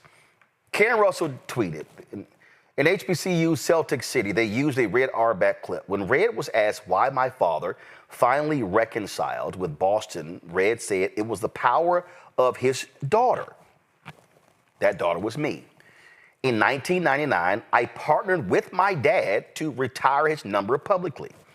I produced the Bill Russell tribute to benefit Mentor National, the first of many Team Russell joint projects. Just to be clear, I worked hard behind the scenes to make many of his greatest off-the-court honors possible, including but not limited to his public jersey retirement, his honorary degrees, the Medal of Freedom, the Bill Russell statue, and what he called his greatest gift. A private meeting, his hero Nelson Mandela, pictured here with his late wife Marilyn Russell, it took me years to arrange. Daddy earned every one of them. But to be clear, none of these post-career milestones would have happened without me. It was our family partnership. It says, then she writes, for decades, I volunteered Mentor. My father and I helped turn mentoring into a national movement. Together, we created moments that brought people together and raised millions for young people. And so she goes on and she lays all these things out, all the great things that he did, the work that was involved. And then she says, one of the best parts of the Bill Russell statue are the quotes. Like my favorite, there are no other people's children except maybe us. I learned that Mentor National is honoring our dad and grandfather tonight and didn't include us. Stop erasing Black history. Now, I know Bill Russell's widow, Janine. I've talked to her, I've met her. But the reality is the Bill Russell legacy should be shared with all of his family members. Bill Russell has been honored. I was at the NBA All-Star game where they renamed, I think, the school after him, the gym. I couldn't attend it. They recently had a bridge being named after him as well. And then, you know, you have all of these different things that have happened. And I get all of that. But this is all I'm saying. Bill Russell has children. Bill Russell has children that are still here. And if my parents, okay, were being honored, and even if someone's parent had passed away or gotten divorced and they got remarried or whatever, if you're gonna honor someone, you still include the children. You just don't invite the widow. That's just me. And if I'm Karen Russell, and I saw this tweet, if I'm Karen Russell, I would really be pissed off for an organization that I helped for a very long time would be honoring my dad, and damn, you didn't even call me. She says right now, here's what's so crazy, do the math. She says in here that she put this Bill Russell tribute together in 1999 to benefit this group. They're celebrating 35 years. So this Bill Russell tribute happened 26 years ago. They were 6. So if I'm Karen Russell, yeah, I'm probably going to be real pissed off for the organization that I helped put on the map with my dad, and then you honor my dad and you don't even invite me. That is insulting. So I don't know anything between the relationship between Janine Russell and Karen and her brother. I don't know. But this is what I will say this. If you are an organization, if you are the NBA, if you are dedicating a bridge in Boston, if you are something dealing with Bill Russell's school, if you're any group out there in America and you are trying to celebrate Bill Russell, you might want to include the Bill Russell family. And the Bill Russell family is not just his widow. The Bill Russell family is Bill Russell's widow, Bill Russell's children, Bill Russell's grandchildren. And if I was a child of Bill Russell, I would be insulted if my dad is constantly being honored and people act like I don't exist. That to me is wrong. It is wrong. It is wrong. It is wrong. And somebody needs to say it. I'll be right back. Roland Martin Unfiltered on the Black Star Network.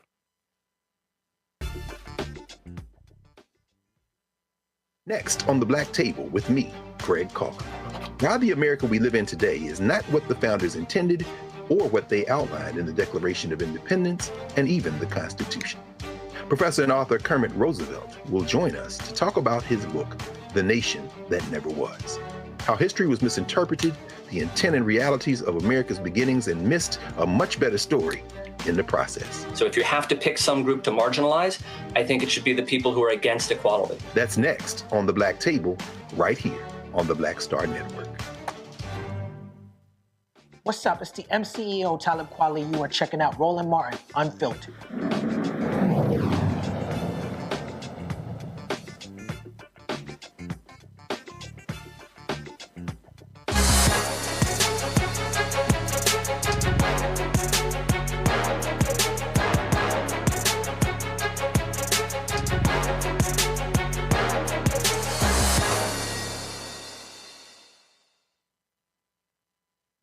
All right, y'all. Harmonic Chips wants everyone to experience pure joy in every bite of their all-natural potato chips.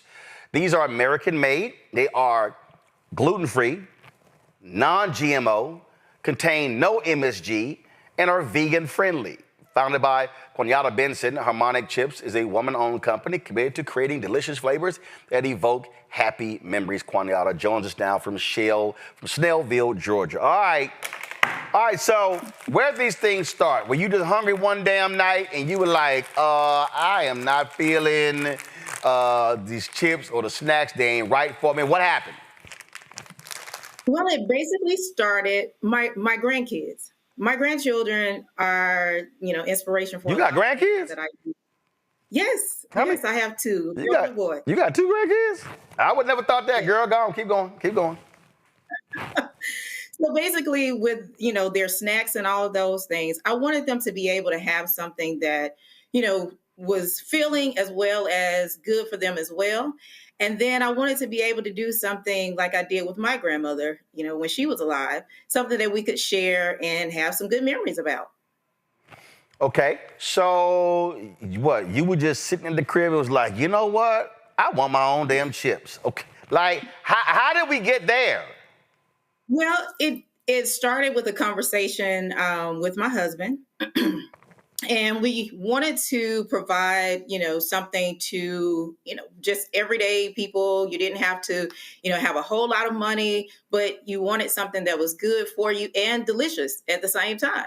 So did a little research and learned that, hey, there aren't any Black-owned potato chip companies, especially for woman-owned. Basically, it's just the big conglomerates or what have you. So I decided that I wanted to, provide something great for a lot of people. And not only just, for the kids or what have you, but you can join in with your friends and make great memories together. All right, so we got honey jalapeno, dill pickle, Lord, don't let my wife see those, and rosemary flavored. Okay, so how did you settle on these three? Okay, so I like spicy foods. My son likes spicy food.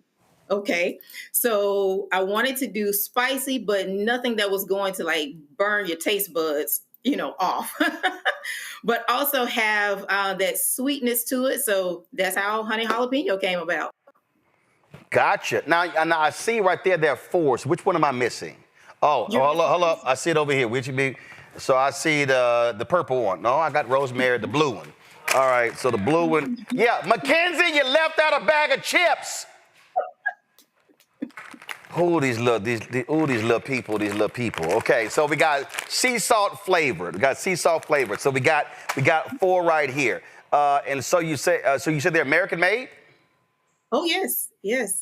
Right here in the good old USA. Okay. Questions from the panel. Let's see here. Let's see who's probably a chips fiend on the panel. Probably Cameron. I can't lie. I do love a good bag of chips. I had some right before the show. Very proud of this. I love to support Black-owned businesses, and I can't wait to taste the chips. I guess my question here, marketing. I'm in marketing. I work in a marketing company, and I think the story, just hearing the story as we heard about it from the show and I think is so compelling and could translate to so many different people, especially about your grandmother and that dynamic there. How are you going about selling the story of the chips and selling the story of, like I said, all the vegan and all the different the attributes of the chips, in addition to them just tasting good? How are you going about your marketing effort to really find your customers? Okay. So definitely socials. I mean, you can't do anything. I feel like you can't have a successful business without tapping into social media. So we're definitely, we have a social media presence. We're doing some online marketing as well. We also, have a lot of people giving reviews and so forth. We are in the Atlanta airport, so we're getting foot traffic that way as well. And, just trying to do utilizing every avenue possible to get the word out. Cool. Larry. Yeah, I'm a big chips person also. So question I have is in terms of what kind of growth are you expecting over the next few years? Well, the growth expected is to be in at least 2 big box, retail markets or what have you, as well as some of, your convenience stores and so forth. So right now like I said, we're in the Atlanta airport. We sell through our online store and things of that nature. We have partnered with a few wineries, a couple of coffee shops. So we're, looking to definitely expand that footprint. Mustafa. Yeah, well, congratulations so far on all the success. In our community, we have to deal with high blood pressure and a number of other things. So I noticed in some of the material I read that you talk about clean ingredients, you talk about no junk. I really appreciated that language. Could you unpack that for the viewers? Okay, so a lot of times the first thing you will notice when I say junk, if you read the label, you'll see a lot of words that you really can't pronounce and those types of things. For me, that's the first sign that, hey, there's a lot of fillers or preservatives and so forth. But with my chips, pretty much everything you've heard of. The only thing that we add in it is, what is it? I can't think of the name of it right now, but it's to prevent the spices from clumping, which Dextrin, isn't anything. I see on the dill pickle it says maltodextrin, sea salt flakes, garlic, powdered vinegar, Yes. sugar, onion, mustard seed oil, mustard seed, dill, citric acid, silicon dioxide, oil of dill weed. That's the Yes. under the dill pickle. Go ahead. Yes, sir. So, like I said, we want to use all natural ingredients and everything. So that way you're not feeling guilty when you're, if you go through an entire bag because, hey, these are some of the same spices that you have in your cabinet already. So, it's kind of like, having a good meal, if you will, right in a bag, right in a potato chip bag. So that's what we're trying to do, provide some options, again, that's delicious as well as, not harmful to, just your everyday life. All right, y'all, we got Harmonic Chips. We've got, again, rosemary flavored, honey jalapeno, dill pickle, and of course, Mackenzie left out sea salt. So these are the 4 chips right here. Go to shopblackstarnetwork.com, shopblackstarnetwork.com for these black-owned chips. Y'all can check them out. Again, these hit your taste buds and see if y'all buy these up like crazy, and they can come out with some other flavors as well. Quanietta, I appreciate it. Thanks a lot. Well, thank you so much for having me. Not a problem. All right, then. Folks, real quick break. We come back. Senator Cory Booker joins us right here. Roland Martin Unfiltered on the Black Star Network. Support the work that we do. Join our Breeder Funk fan club. Your support is critically important, y'all. Ain't nobody else featuring black-owned businesses the way we do every single week on this show in our Marketplace segment. This is how we recirculate the black dollar in our community. So if y'all want to contribute to the efforts that we do, what you need to do is go to you want to contribute via Cash App, use the Stripe QR code. You see it right here. Credit cards as well. PayPal's R Martin Unfiltered, Venmo's RM Unfiltered, Zelle, Roland at RolandSMartin.com, Roland at RolandMartinUnfiltered.com. Checks and money ordered. Make it payable to Roland Martin Unfiltered, P.O. Box 57196, Washington, D.C. 20037 7-0196. Folks, we're going to play the Afrotech commercial next. We come right back. Senator Cory Booker, who had the nerve to come on my show without a pocket square. I'll deal with that in a moment.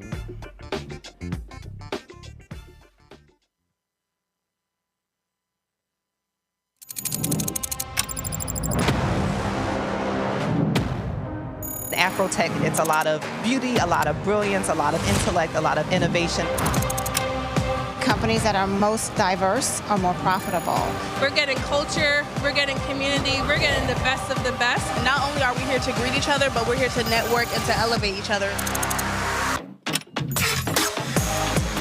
Everybody from all the major tech companies here, and that means that now everybody's in the same domain.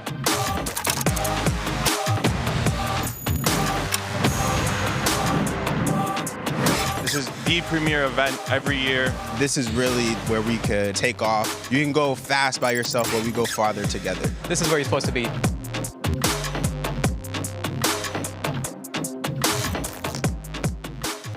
Melanie Campbell, National Coalition on Black Civic Participation and Black Women's Roundtable. And we are watching Roland Martin Unfiltered all day, every day, 24/7. Spread the word.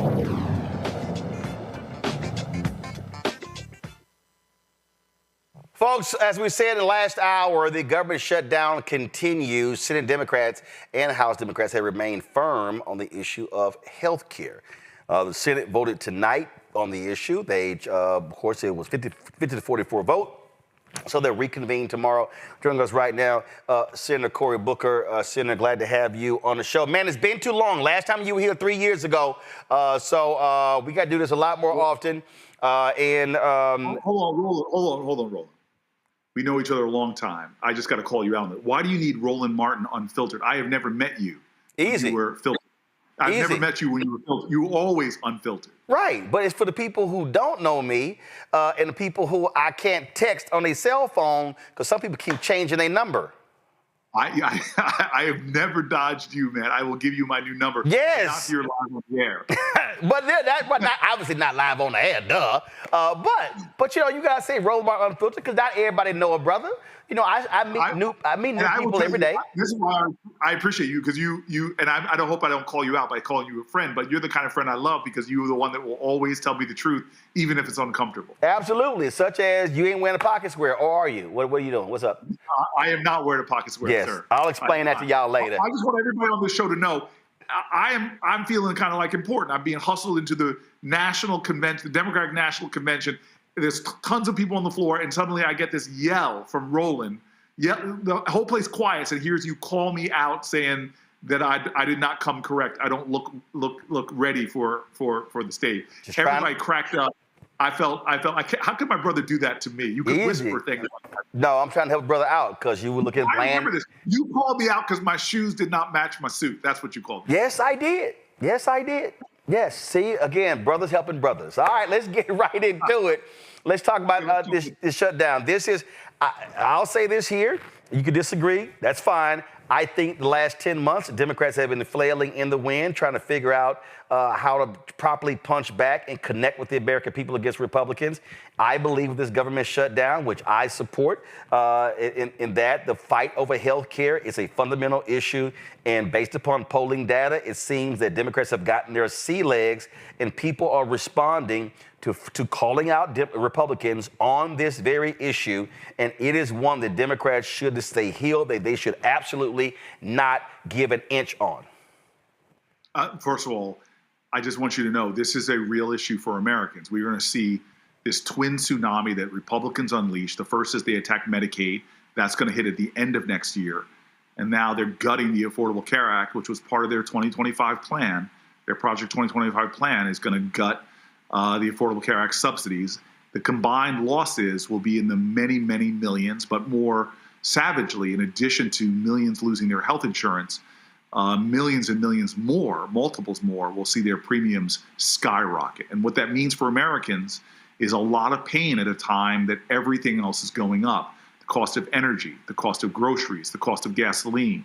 And so Donald Trump, who promised to lower costs on day one, has done nothing but the opposite. And so Democrats have drawn a line and said, listen, if you want our votes and you need our votes, you control the House, the Senate, and the White House.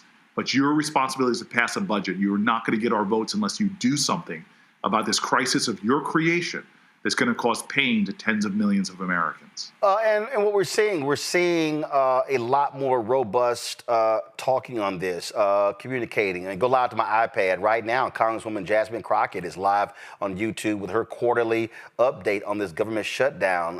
We're seeing the messaging absolutely improve. I actually saw a lot of people, frankly, saying that a video that Senator Chuck Schumer put out was an excellent video. Hadn't heard that all year. And so take us inside. You know, was there a coming to Jesus moment to get Democrats to understand that they've got to communicate better with the people to understand what is going on and not sort of talk at 30,000 feet in Capitol Hill language? Well, look, I went to Chuck, and you know this, last Congress, and said Democrats have a problem. They don't realize that most Americans get their media through their handheld devices. And I asked him to give me the job of trying to get my caucus to communicate more effectively on these digital platforms. And I have to say, my caucus took to it in an extremely incredible way. Like, you had people starting accounts, putting themselves on accounts, learning the best ways to communicate on these platforms, be creative in their making of videos, work with creators and influencers. We have seen the amount of engagement that Democratic caucus, the 47 of us, have online go up fivefold. Millions and millions more followers. For the first time, we passed Republican senators in the amount of engagement we're getting online. And so this storm, this healthcare crisis, hit at the right time where Democrats really have been peaking in their ability to communicate. And I'm very glad to see millions and millions of people engaging with senators in a direct way on their platforms, where senators are laying it plain that Donald Trump is coming after your health care. Donald Trump is going to raise your health care costs for many people, doubling your premiums. That Donald Trump, who gave tax cuts to the wealthiest of Americans, all while raiding your subsidies and resources you have for your family. This is a president that clearly works for millionaires and billionaires, and no hating on them, but he's working against working people, and we're seeing it in everything, especially right now, we're seeing it in healthcare. When we talk about what we're seeing, I did a video back in January after inauguration that I said what we're seeing right now is a massive effort to defund Black America from Donald Trump and these MAGA folks. They are attacking every single thing. They're attacking Black education. They're attacking books. They're forcing companies to pull back billions of dollars in DEI commitments. They are attacking, look at 300,000 Black women out of jobs. You look at Black men, Black youth out of jobs. You look at the attack on everything. And what we are seeing, this is real. This is a significant threat to the future of Black America. And I'll tell you, Senator, and I had text your old number, then your staff was monitoring. I was really pissed off when you had one of your colleagues, Senator Eric Schmidt, who gave what I call one of the most racist speeches ever, where he gave a speech to Peter Thiel's group that said that essentially this country is ours. Our ancestors founded it for us and only for us. And it was, I hit a number of Democrats who didn't say anything. We are dealing with people who do not want Black and brown people in this country. And the attack on Black and brown people is clear from Republicans. So I'm going to say this very plainly. Black folks have been at the center of every movement for social justice, for economic opportunity, for healthcare, for strength. I mean, you look at our history, Black people have been a part of making America, America for more people, not just Black people, but from the labor movement to the suffrage movement. You see African Americans at the center of making America live up to its promise for more Americans. And so this idea that we are divisible, that we could separate Black folks from America is outrageous. And I'm seeing exactly like you said, you ran through the data very quick, but Black unemployment, the attack on Black artists and Black writers, the firing of Black employees from federal jobs who've been there, career employees, for trumped up reasons. When he got rid of the head librarian, the first time it had ever been a Black woman, saying that she was putting inappropriate materials out for lending to children when the Library of Congress doesn't even lend to children. It's a reality that just is painful. So I mean, look, trying to fire the Black president at George Mason, who's been doing a hell of a job. I mean, they are going after Black folks left and right. But I want to say this again. James Baldwin said this so eloquently when they came after Angela Davis, wrongfully. He said, if they come for you in the morning, then they're going to come for me at night. So understand that what Donald Trump is doing is a threat to everyone. What he's doing in immigration is a threat to everyone. What he's doing to free speech is a threat to everyone. Black folks are a canary in the coal mine. And his attacks on African Americans is an attack on the Constitution itself. And when you erode the rights of some people, you affect the rights of all people. And we've got to understand in this country more than ever that we're all in this together. And a president who singles out Black folk in the way that he's doing, that literally comes after our communities, our culture, our artists, our scientists, our engineers, our universities. When he comes after Black folks like he is doing, he is threatening the well-being, not just of Blacks, but of all of America. But they don't think it's all of us. They do believe it's for them. I talked about this last month, and I played the whole speech. This is just 1 minute and 36 seconds. And listen, a lot of Democrats wouldn't touch it. The CBC put out a small statement. It was no big deal. I don't know if the DNC did anything. I hit Ken Martin about it. But when I saw this, and I said, wait a minute, this is a sitting United States senator. They just gerrymandered Emmanuel Cleaver's seat in Missouri. And this is a man who sits in the same chamber with you. who said this in 2025, just last month. Roll it. The Continental Army soldiers dying of frostbite at Valley Forge. The Pilgrims struggling to survive in the hard winter soil of Plymouth. The pioneers striking out from Missouri for the wild and dangerous frontier.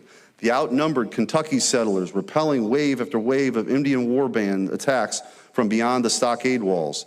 All of them will be astonished to hear that they were only fighting for a proposition. They believed they were fighting for a nation, a homeland for themselves and their descendants.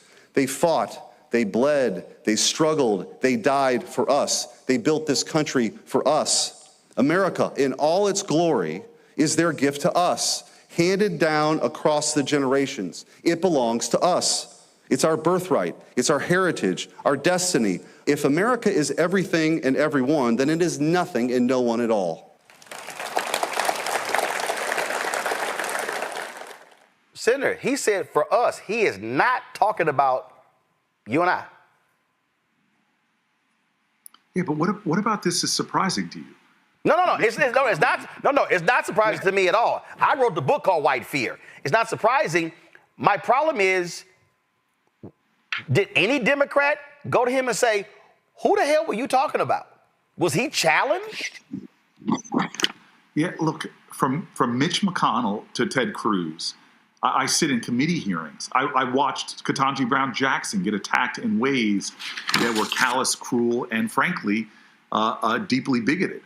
I find things that my colleagues say often incendiary and in many ways trying to get a response. So let me tell you what my focus is. First of all, one of the best issues for well-being to all your listeners is to realize you do not have to attend every argument you're invited to. I want to be clear to you right now, because Donald Trump is the chief of this, trying to bait us into debates and arguments over his incendiary, outrageous stuff.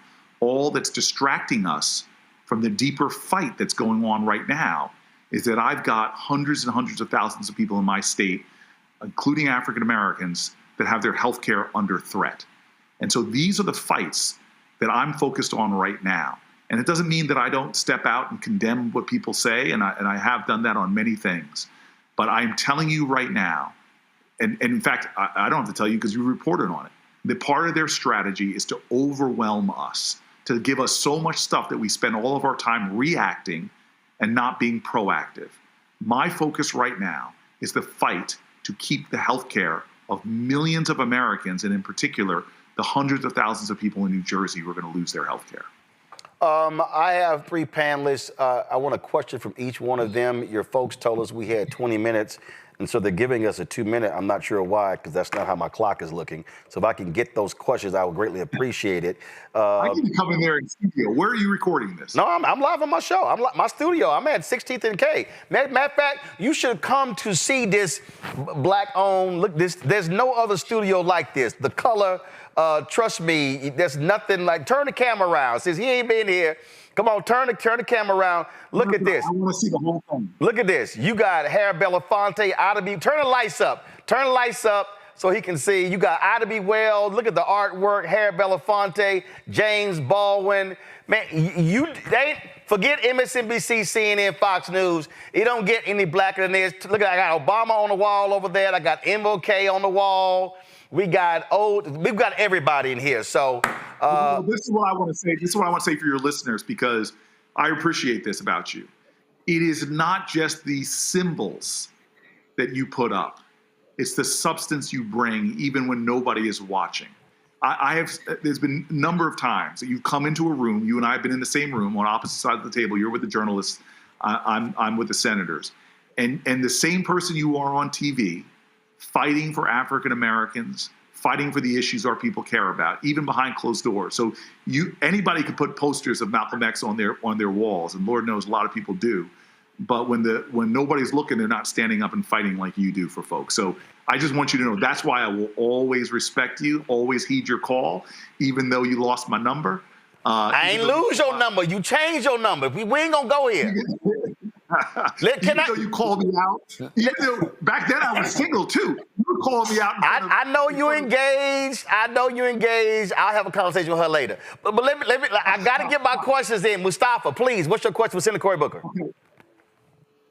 Well, Senator Booker, it's good to see you. We travel a lot of roads. It's great to see you, man. It's great. And you put the pocket in square. I'm going to just tell you, you're being a little bit of a brown nose to the host. No.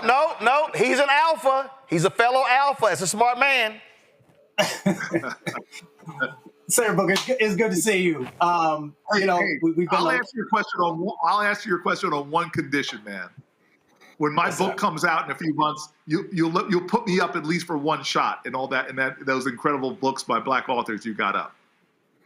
Oh, without a doubt, that's not a problem. Okay, all right. So we've been a lot of places together. Can you in this moment, there's all these impacts that are happening to our community. Can you talk a little bit about what your North Star looks like for Black folks? I know you embrace everyone in the country, but we're talking about Black folks. No, but I'm the only senator, to my knowledge, that lives in a Black community, in a majority Black city. You talk about your room. I keep this map up right there above the continent of Africa because I'm on the subcommittee. But above that is the Central Ward of Newark, New Jersey, the first people to ever elect me. And I don't forget the people that first put me into public service in the position I am right now. So this is my North Star. For African Americans right now, to live in a country where every African American child has access to great health care, every African American family has access to great health care, where every African American family who works hard doesn't find themselves with constant gnawing economic insecurity because their paychecks don't go far enough, where they can actually afford rent, where the harder they work and the more they apply their genius, the more rewards they get. They don't find themselves in poverty traps, where the educational system serves their genius and gives generation after generation chances to make out of themselves what their ancestors dream of. And then finally, you and I know this, is where part of that vision of health and well-being includes healthy food, access to nutritious food, free of environmental toxins, where a child doesn't have their entire future upended because they live in a nation that is toxic, or a community or a neighborhood that's toxic. Toxic air, toxic soil, toxic food. Larry. Yes, Senator Booker, thank you for taking time. I must say that I was born in Camden, New Jersey. Still have a lot of family in New Jersey and across the bridge in Philadelphia also. So my question was, I want to talk about redistricting, and we saw what's happened in the last couple months in states throughout the country. We talked about it in this show tonight. And can you talk a little bit about particularly with Black political power in terms of the number of possibly, particularly Black congressional districts could be, eliminated, and the impact that will have on Black political power in the future? Yeah, well, it's no longer, that is happening. That is happening. A lot of these states that are now rushing to redistrict are targeting African-American representatives and doing what I've seen in a lot of cities, where they take a Black community and they parse them out like pieces of the pie to dilute African-American votes and African-American representation.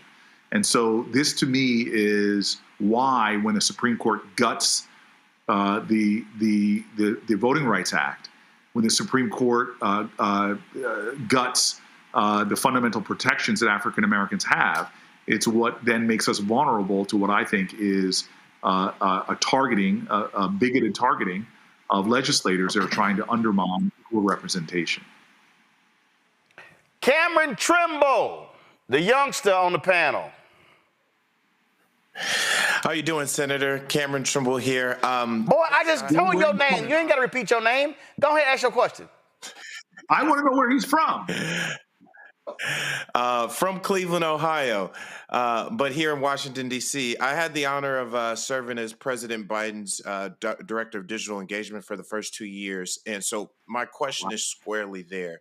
With you mentioned the five-fold increase of digital engagement kind of across platforms. But as we see the landscape of digital, especially social media, changing with TikTok and what we don't know is going to happen there. Obviously, all the bots and how how so many different things on our side have been either shadow banned or suppressed. Have you really spearheaded or doing planning with you and your colleagues across the party, not just in the Senate, how we can look to fight back against that in these upcoming elections? Because we can't take for granted just because we can accumulate followers and we can accumulate interest now that the algorithms in the playing field which is rapidly evolving. Like what efforts are you seeing? Because I think so much is going to be won and lost on the digital landscape across the board. Yeah, you're right, and it's very terrifying what can happen because the landscape is changing so quickly. With AI, the sophistication of bots and the sophistication of algorithm influence is really growing. So I will say I'm having a lot of conversations both on the official side as an elected leader that should be doing everything we can to try to protect our communications and speech from malign influence or these platforms finding ways to unfairly choke certain content, shadow ban, as you said, and more. But I'm also thinking about this on the political side of how do you run elections in this new environment, because just the Obama era, all the innovations that were thought the Democrats were seen then to be on the cutting edge, well, we're well behind the game right now as a party and have a lot of catch up to do. And so I am doing a lot of meetings with people that are with the party that are investing in this space and trying to not only play good defense versus bot farms and all these other things that are undermining these platforms and our influence and our voices, but start to play offense as well so that we can get our messaging out there and seen by wider and broader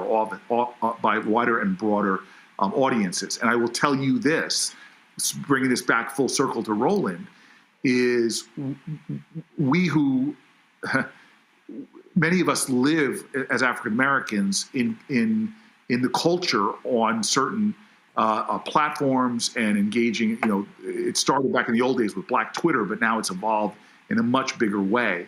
When you have a lot of people making communications decisions, but they don't understand the Black community or the Latino community, the diverse Asian American community, they are going to miss opportunities to communicate to those offices and leave our community feeling like they often do, where you're just not talking to us. You're not communicating us. We don't know what you're doing for us. Exactly. And that's why platforms like this, but strategies are so important as well. Well, you're absolutely right. And I'll end it with this here. Not disappearing, but they got to make an investment.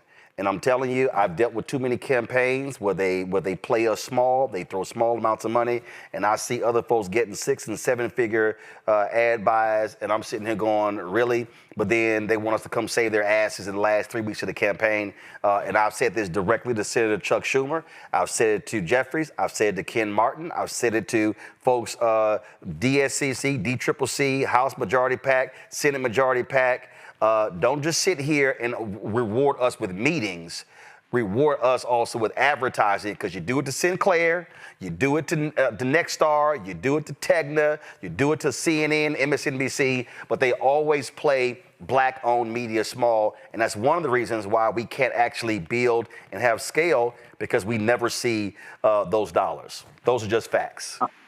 And for people that don't know this, when campaigns are spending literally hundreds of millions of dollars on communication, and they think they can communicate to our communities without going onto platforms like these and doing what we do with other platforms that go to the majority, they're making not only a bad mistake in terms of getting to the Black community and communicating to the Black community, they're also undermining Black communication apparatuses altogether. So Roland, you and I have been talking about this for years. When I came into the Senate, it was a much different place. And now, thanks to Chuck Schumer's leadership and others, the people making decisions in the DS are more diverse. And you see Black faces in those spaces helping to actually decide where money goes. And that's making a big difference. Well, it might be more diverse, but I can tell you, I don't recall seeing any of that in 24. So we'll see what happens in 2026.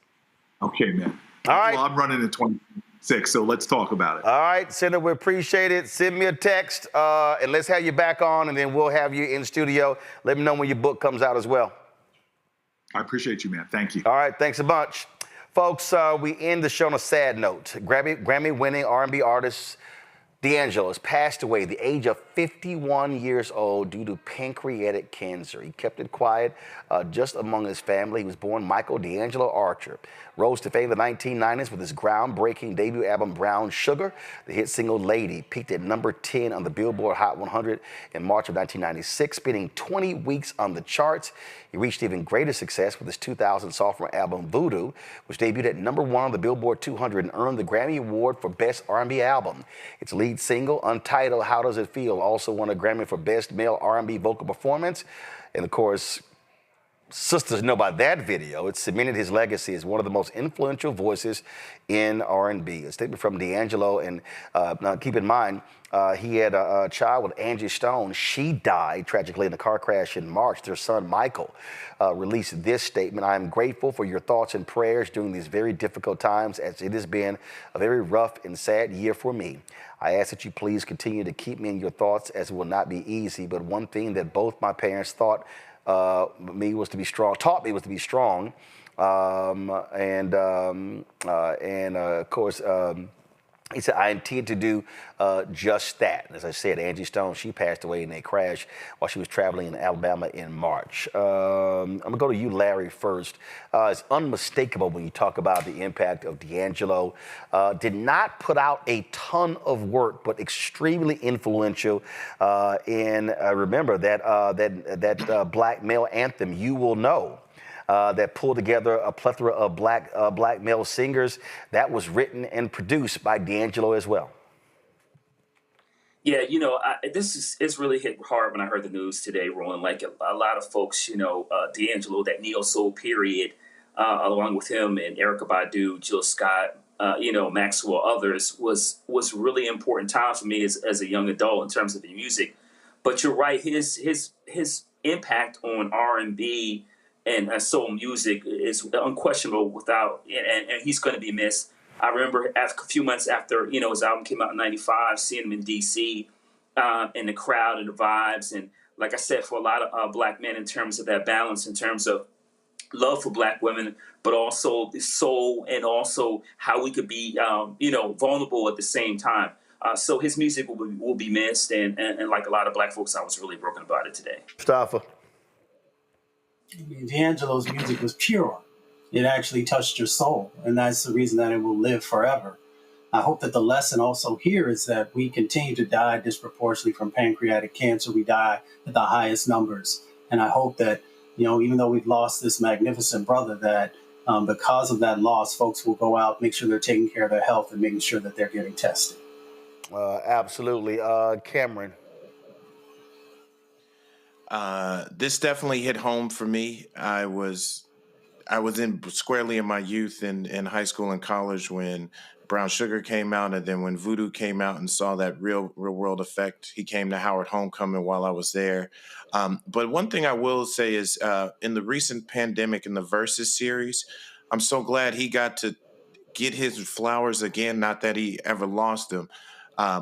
But it was really good to see him be able to perform on a global stage again one time and reconnect to his music. And I think one lesson from his music, or from his career, as you mentioned, he didn't put out a lot of albums. I think he maybe put out 3. Yeah, because he took off a significant period, about 5 years. So he took off a lot of time as well, like a lot of artists do. But go ahead. But when you see the impact of how much you can do with such powerful music. I mean, Brown Sugar, if you look at my title right now, is still in my definitely top 10 R&B albums. I listen to Jones in My Bone, Cruising. I know it might be blasphemous, but I listen to that more than I listen to the Smokey Robinson version.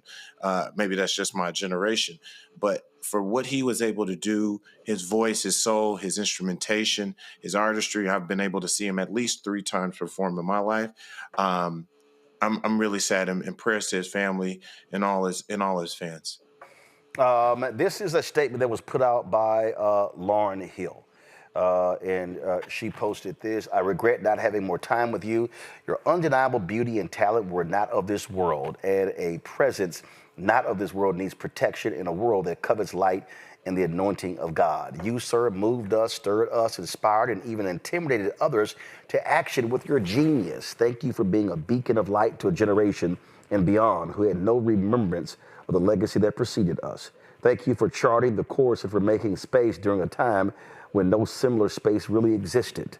You imagine a unity of strength and sensitivity in black manhood.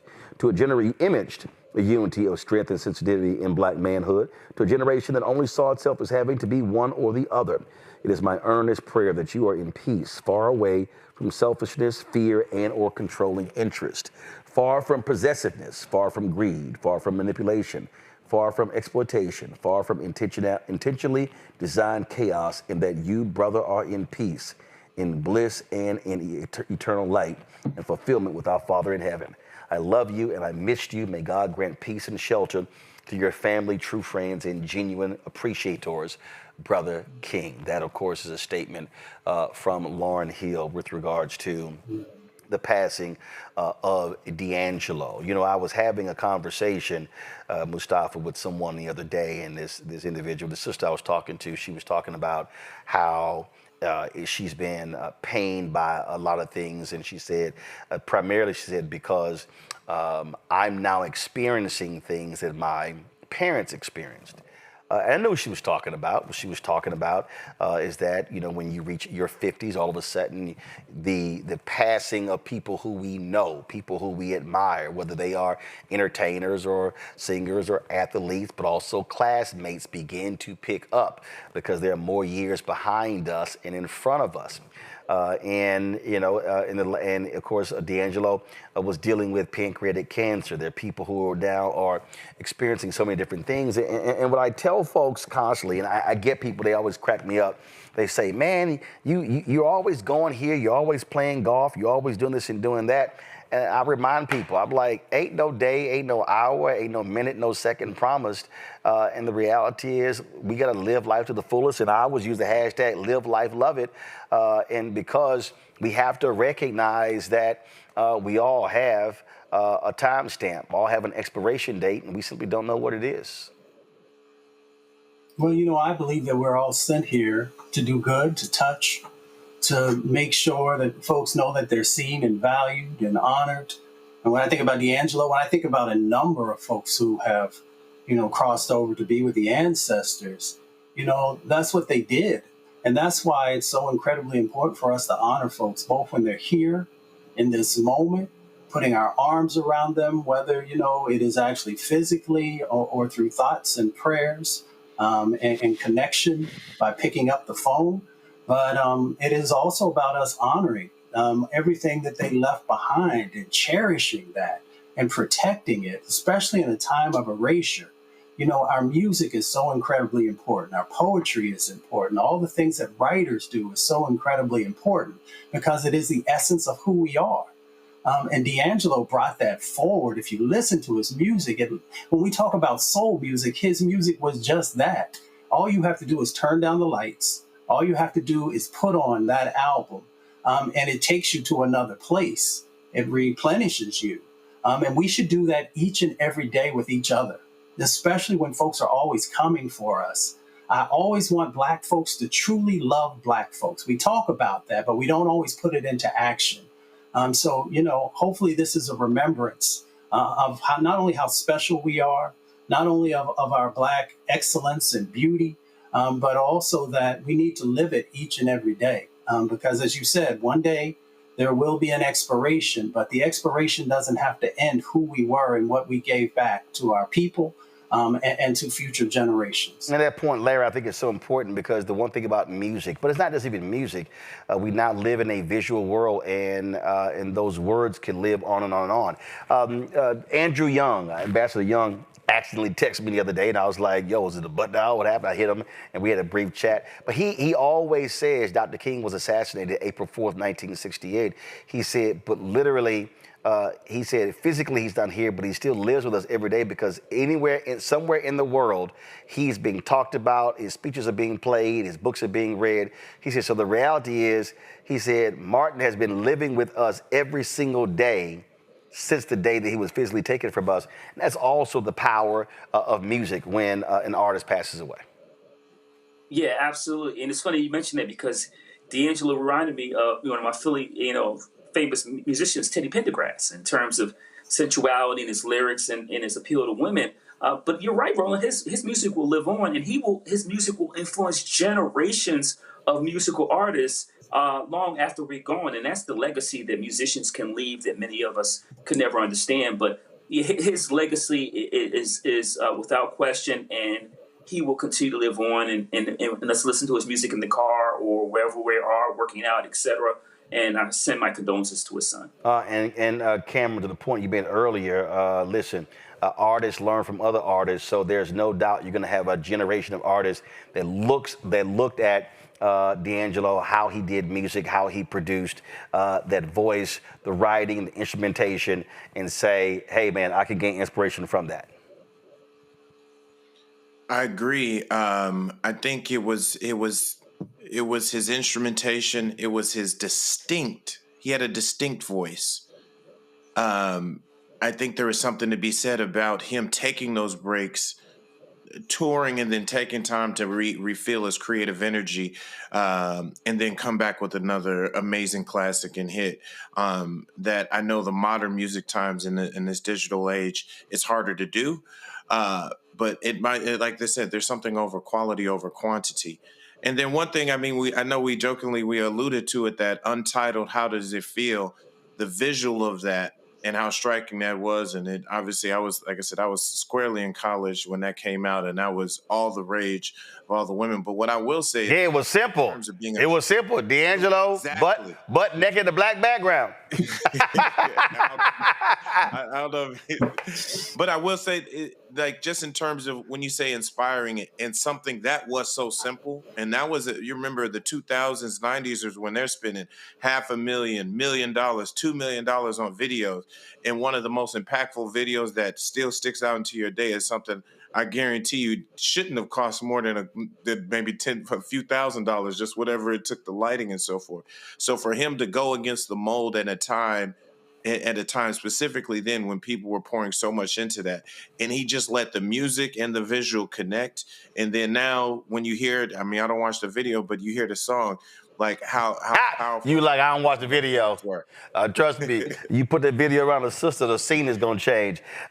Folks, the great musician Raphael Sadiq had a conversation with iHeart Radio where he talked about working with D'Angelo on the song Lady. Here's what he said. The first time we met, D was supposed to come to my house, and he didn't show up the first day. And then but he came the next day.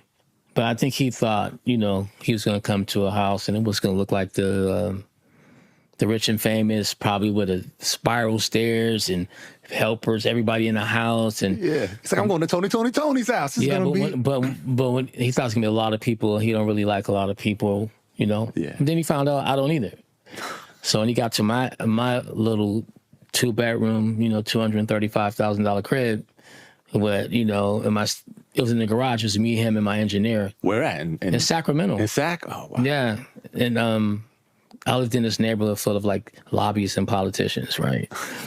And we were just, and he was just so surprised. He didn't tell me later on. I thought his house was going to be crowded with a lot of people, and it wasn't.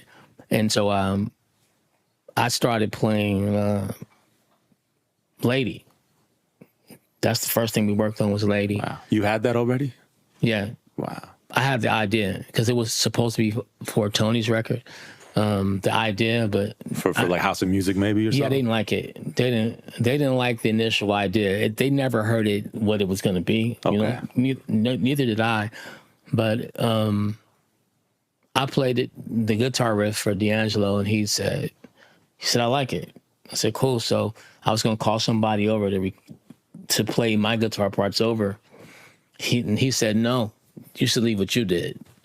And that's the first time my guitar playing ever got on the record. Wow. Ever got on the record, yeah. So, but I think how we came up with it, we figured it out. We were playing, and we were playing behind the beat, but I think we were just really trying to lock something in. And so he would fall back and he would start laughing, then I would fall back and we started kind of smiling and laughing, and it we just kept going back and forth, but not talking about it, and it became sort of the style of his record. But that's the way he sings, that's the way he plays. Wow. And it was just natural for him, but he's a Dilla fan. Yeah. And so then, I'm a Dilla fan too, so I figured it out later. We were just mocking Dilla. Really? That early? Early on? I think Dilla was the first one. Okay. Or we heard it through hip hop. Yeah, right. Maybe just through, not Far Dilla. Side records. Maybe we heard it on some Wu-Tang records. Maybe we heard it on some Tribe records. Yeah. I love hip hop. Yeah. Right? So I think both our love for the Hawk is in gospel and hip hop and rock and songwriting. It was just the perfect storm at the right. Jalone passed away at the age of 51 due to pancreatic cancer. So the condolences go to his family, loved one, and millions of fans across the world.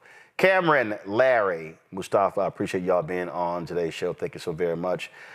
Folks, that is it for us. Don't forget, Thursday, we will be broadcasting live on the campus of Virginia State University. That's right. We'll be, of course, doing what we do, talking about the critical races coming up in the November election. It's going to be a packed house. We want to see the students there. We're going to be in full force with our production. Looking forward to being on the campus of Virginia State University Thursday, live 6 to 8 p.m. Eastern. The public is invited, so look forward to having you there. Folks, support the work that we do. Join our Bring the Funk fan club. Again, your dollars are critically important for us to do the work we do. And then what we want is, of course, our fans. If 20,000 of our fans contribute on average $50 each a year, that's $4.19 a month, 13 cents a day, goes to support this show, the other shows of the network. We're launching 2 new shows this year before the end of December. So really looking forward to that. So your help is needed right here. So if you want to contribute via Cash App, go to use the Stripe QR code. Just hit right here, bottom left-hand corner. You got Cash App. Use that. Also credit cards. PayPal's R Martin Unfiltered. Venmo's RM Unfiltered. Zelle. Roland at RolandSMartin.com. Roland at RolandMartinUnfiltered.com. Download the Check Some Money order. P.O. Box 57196, Washington, D.C. 20037-0196. Make the checks out to Roland Martin Unfiltered.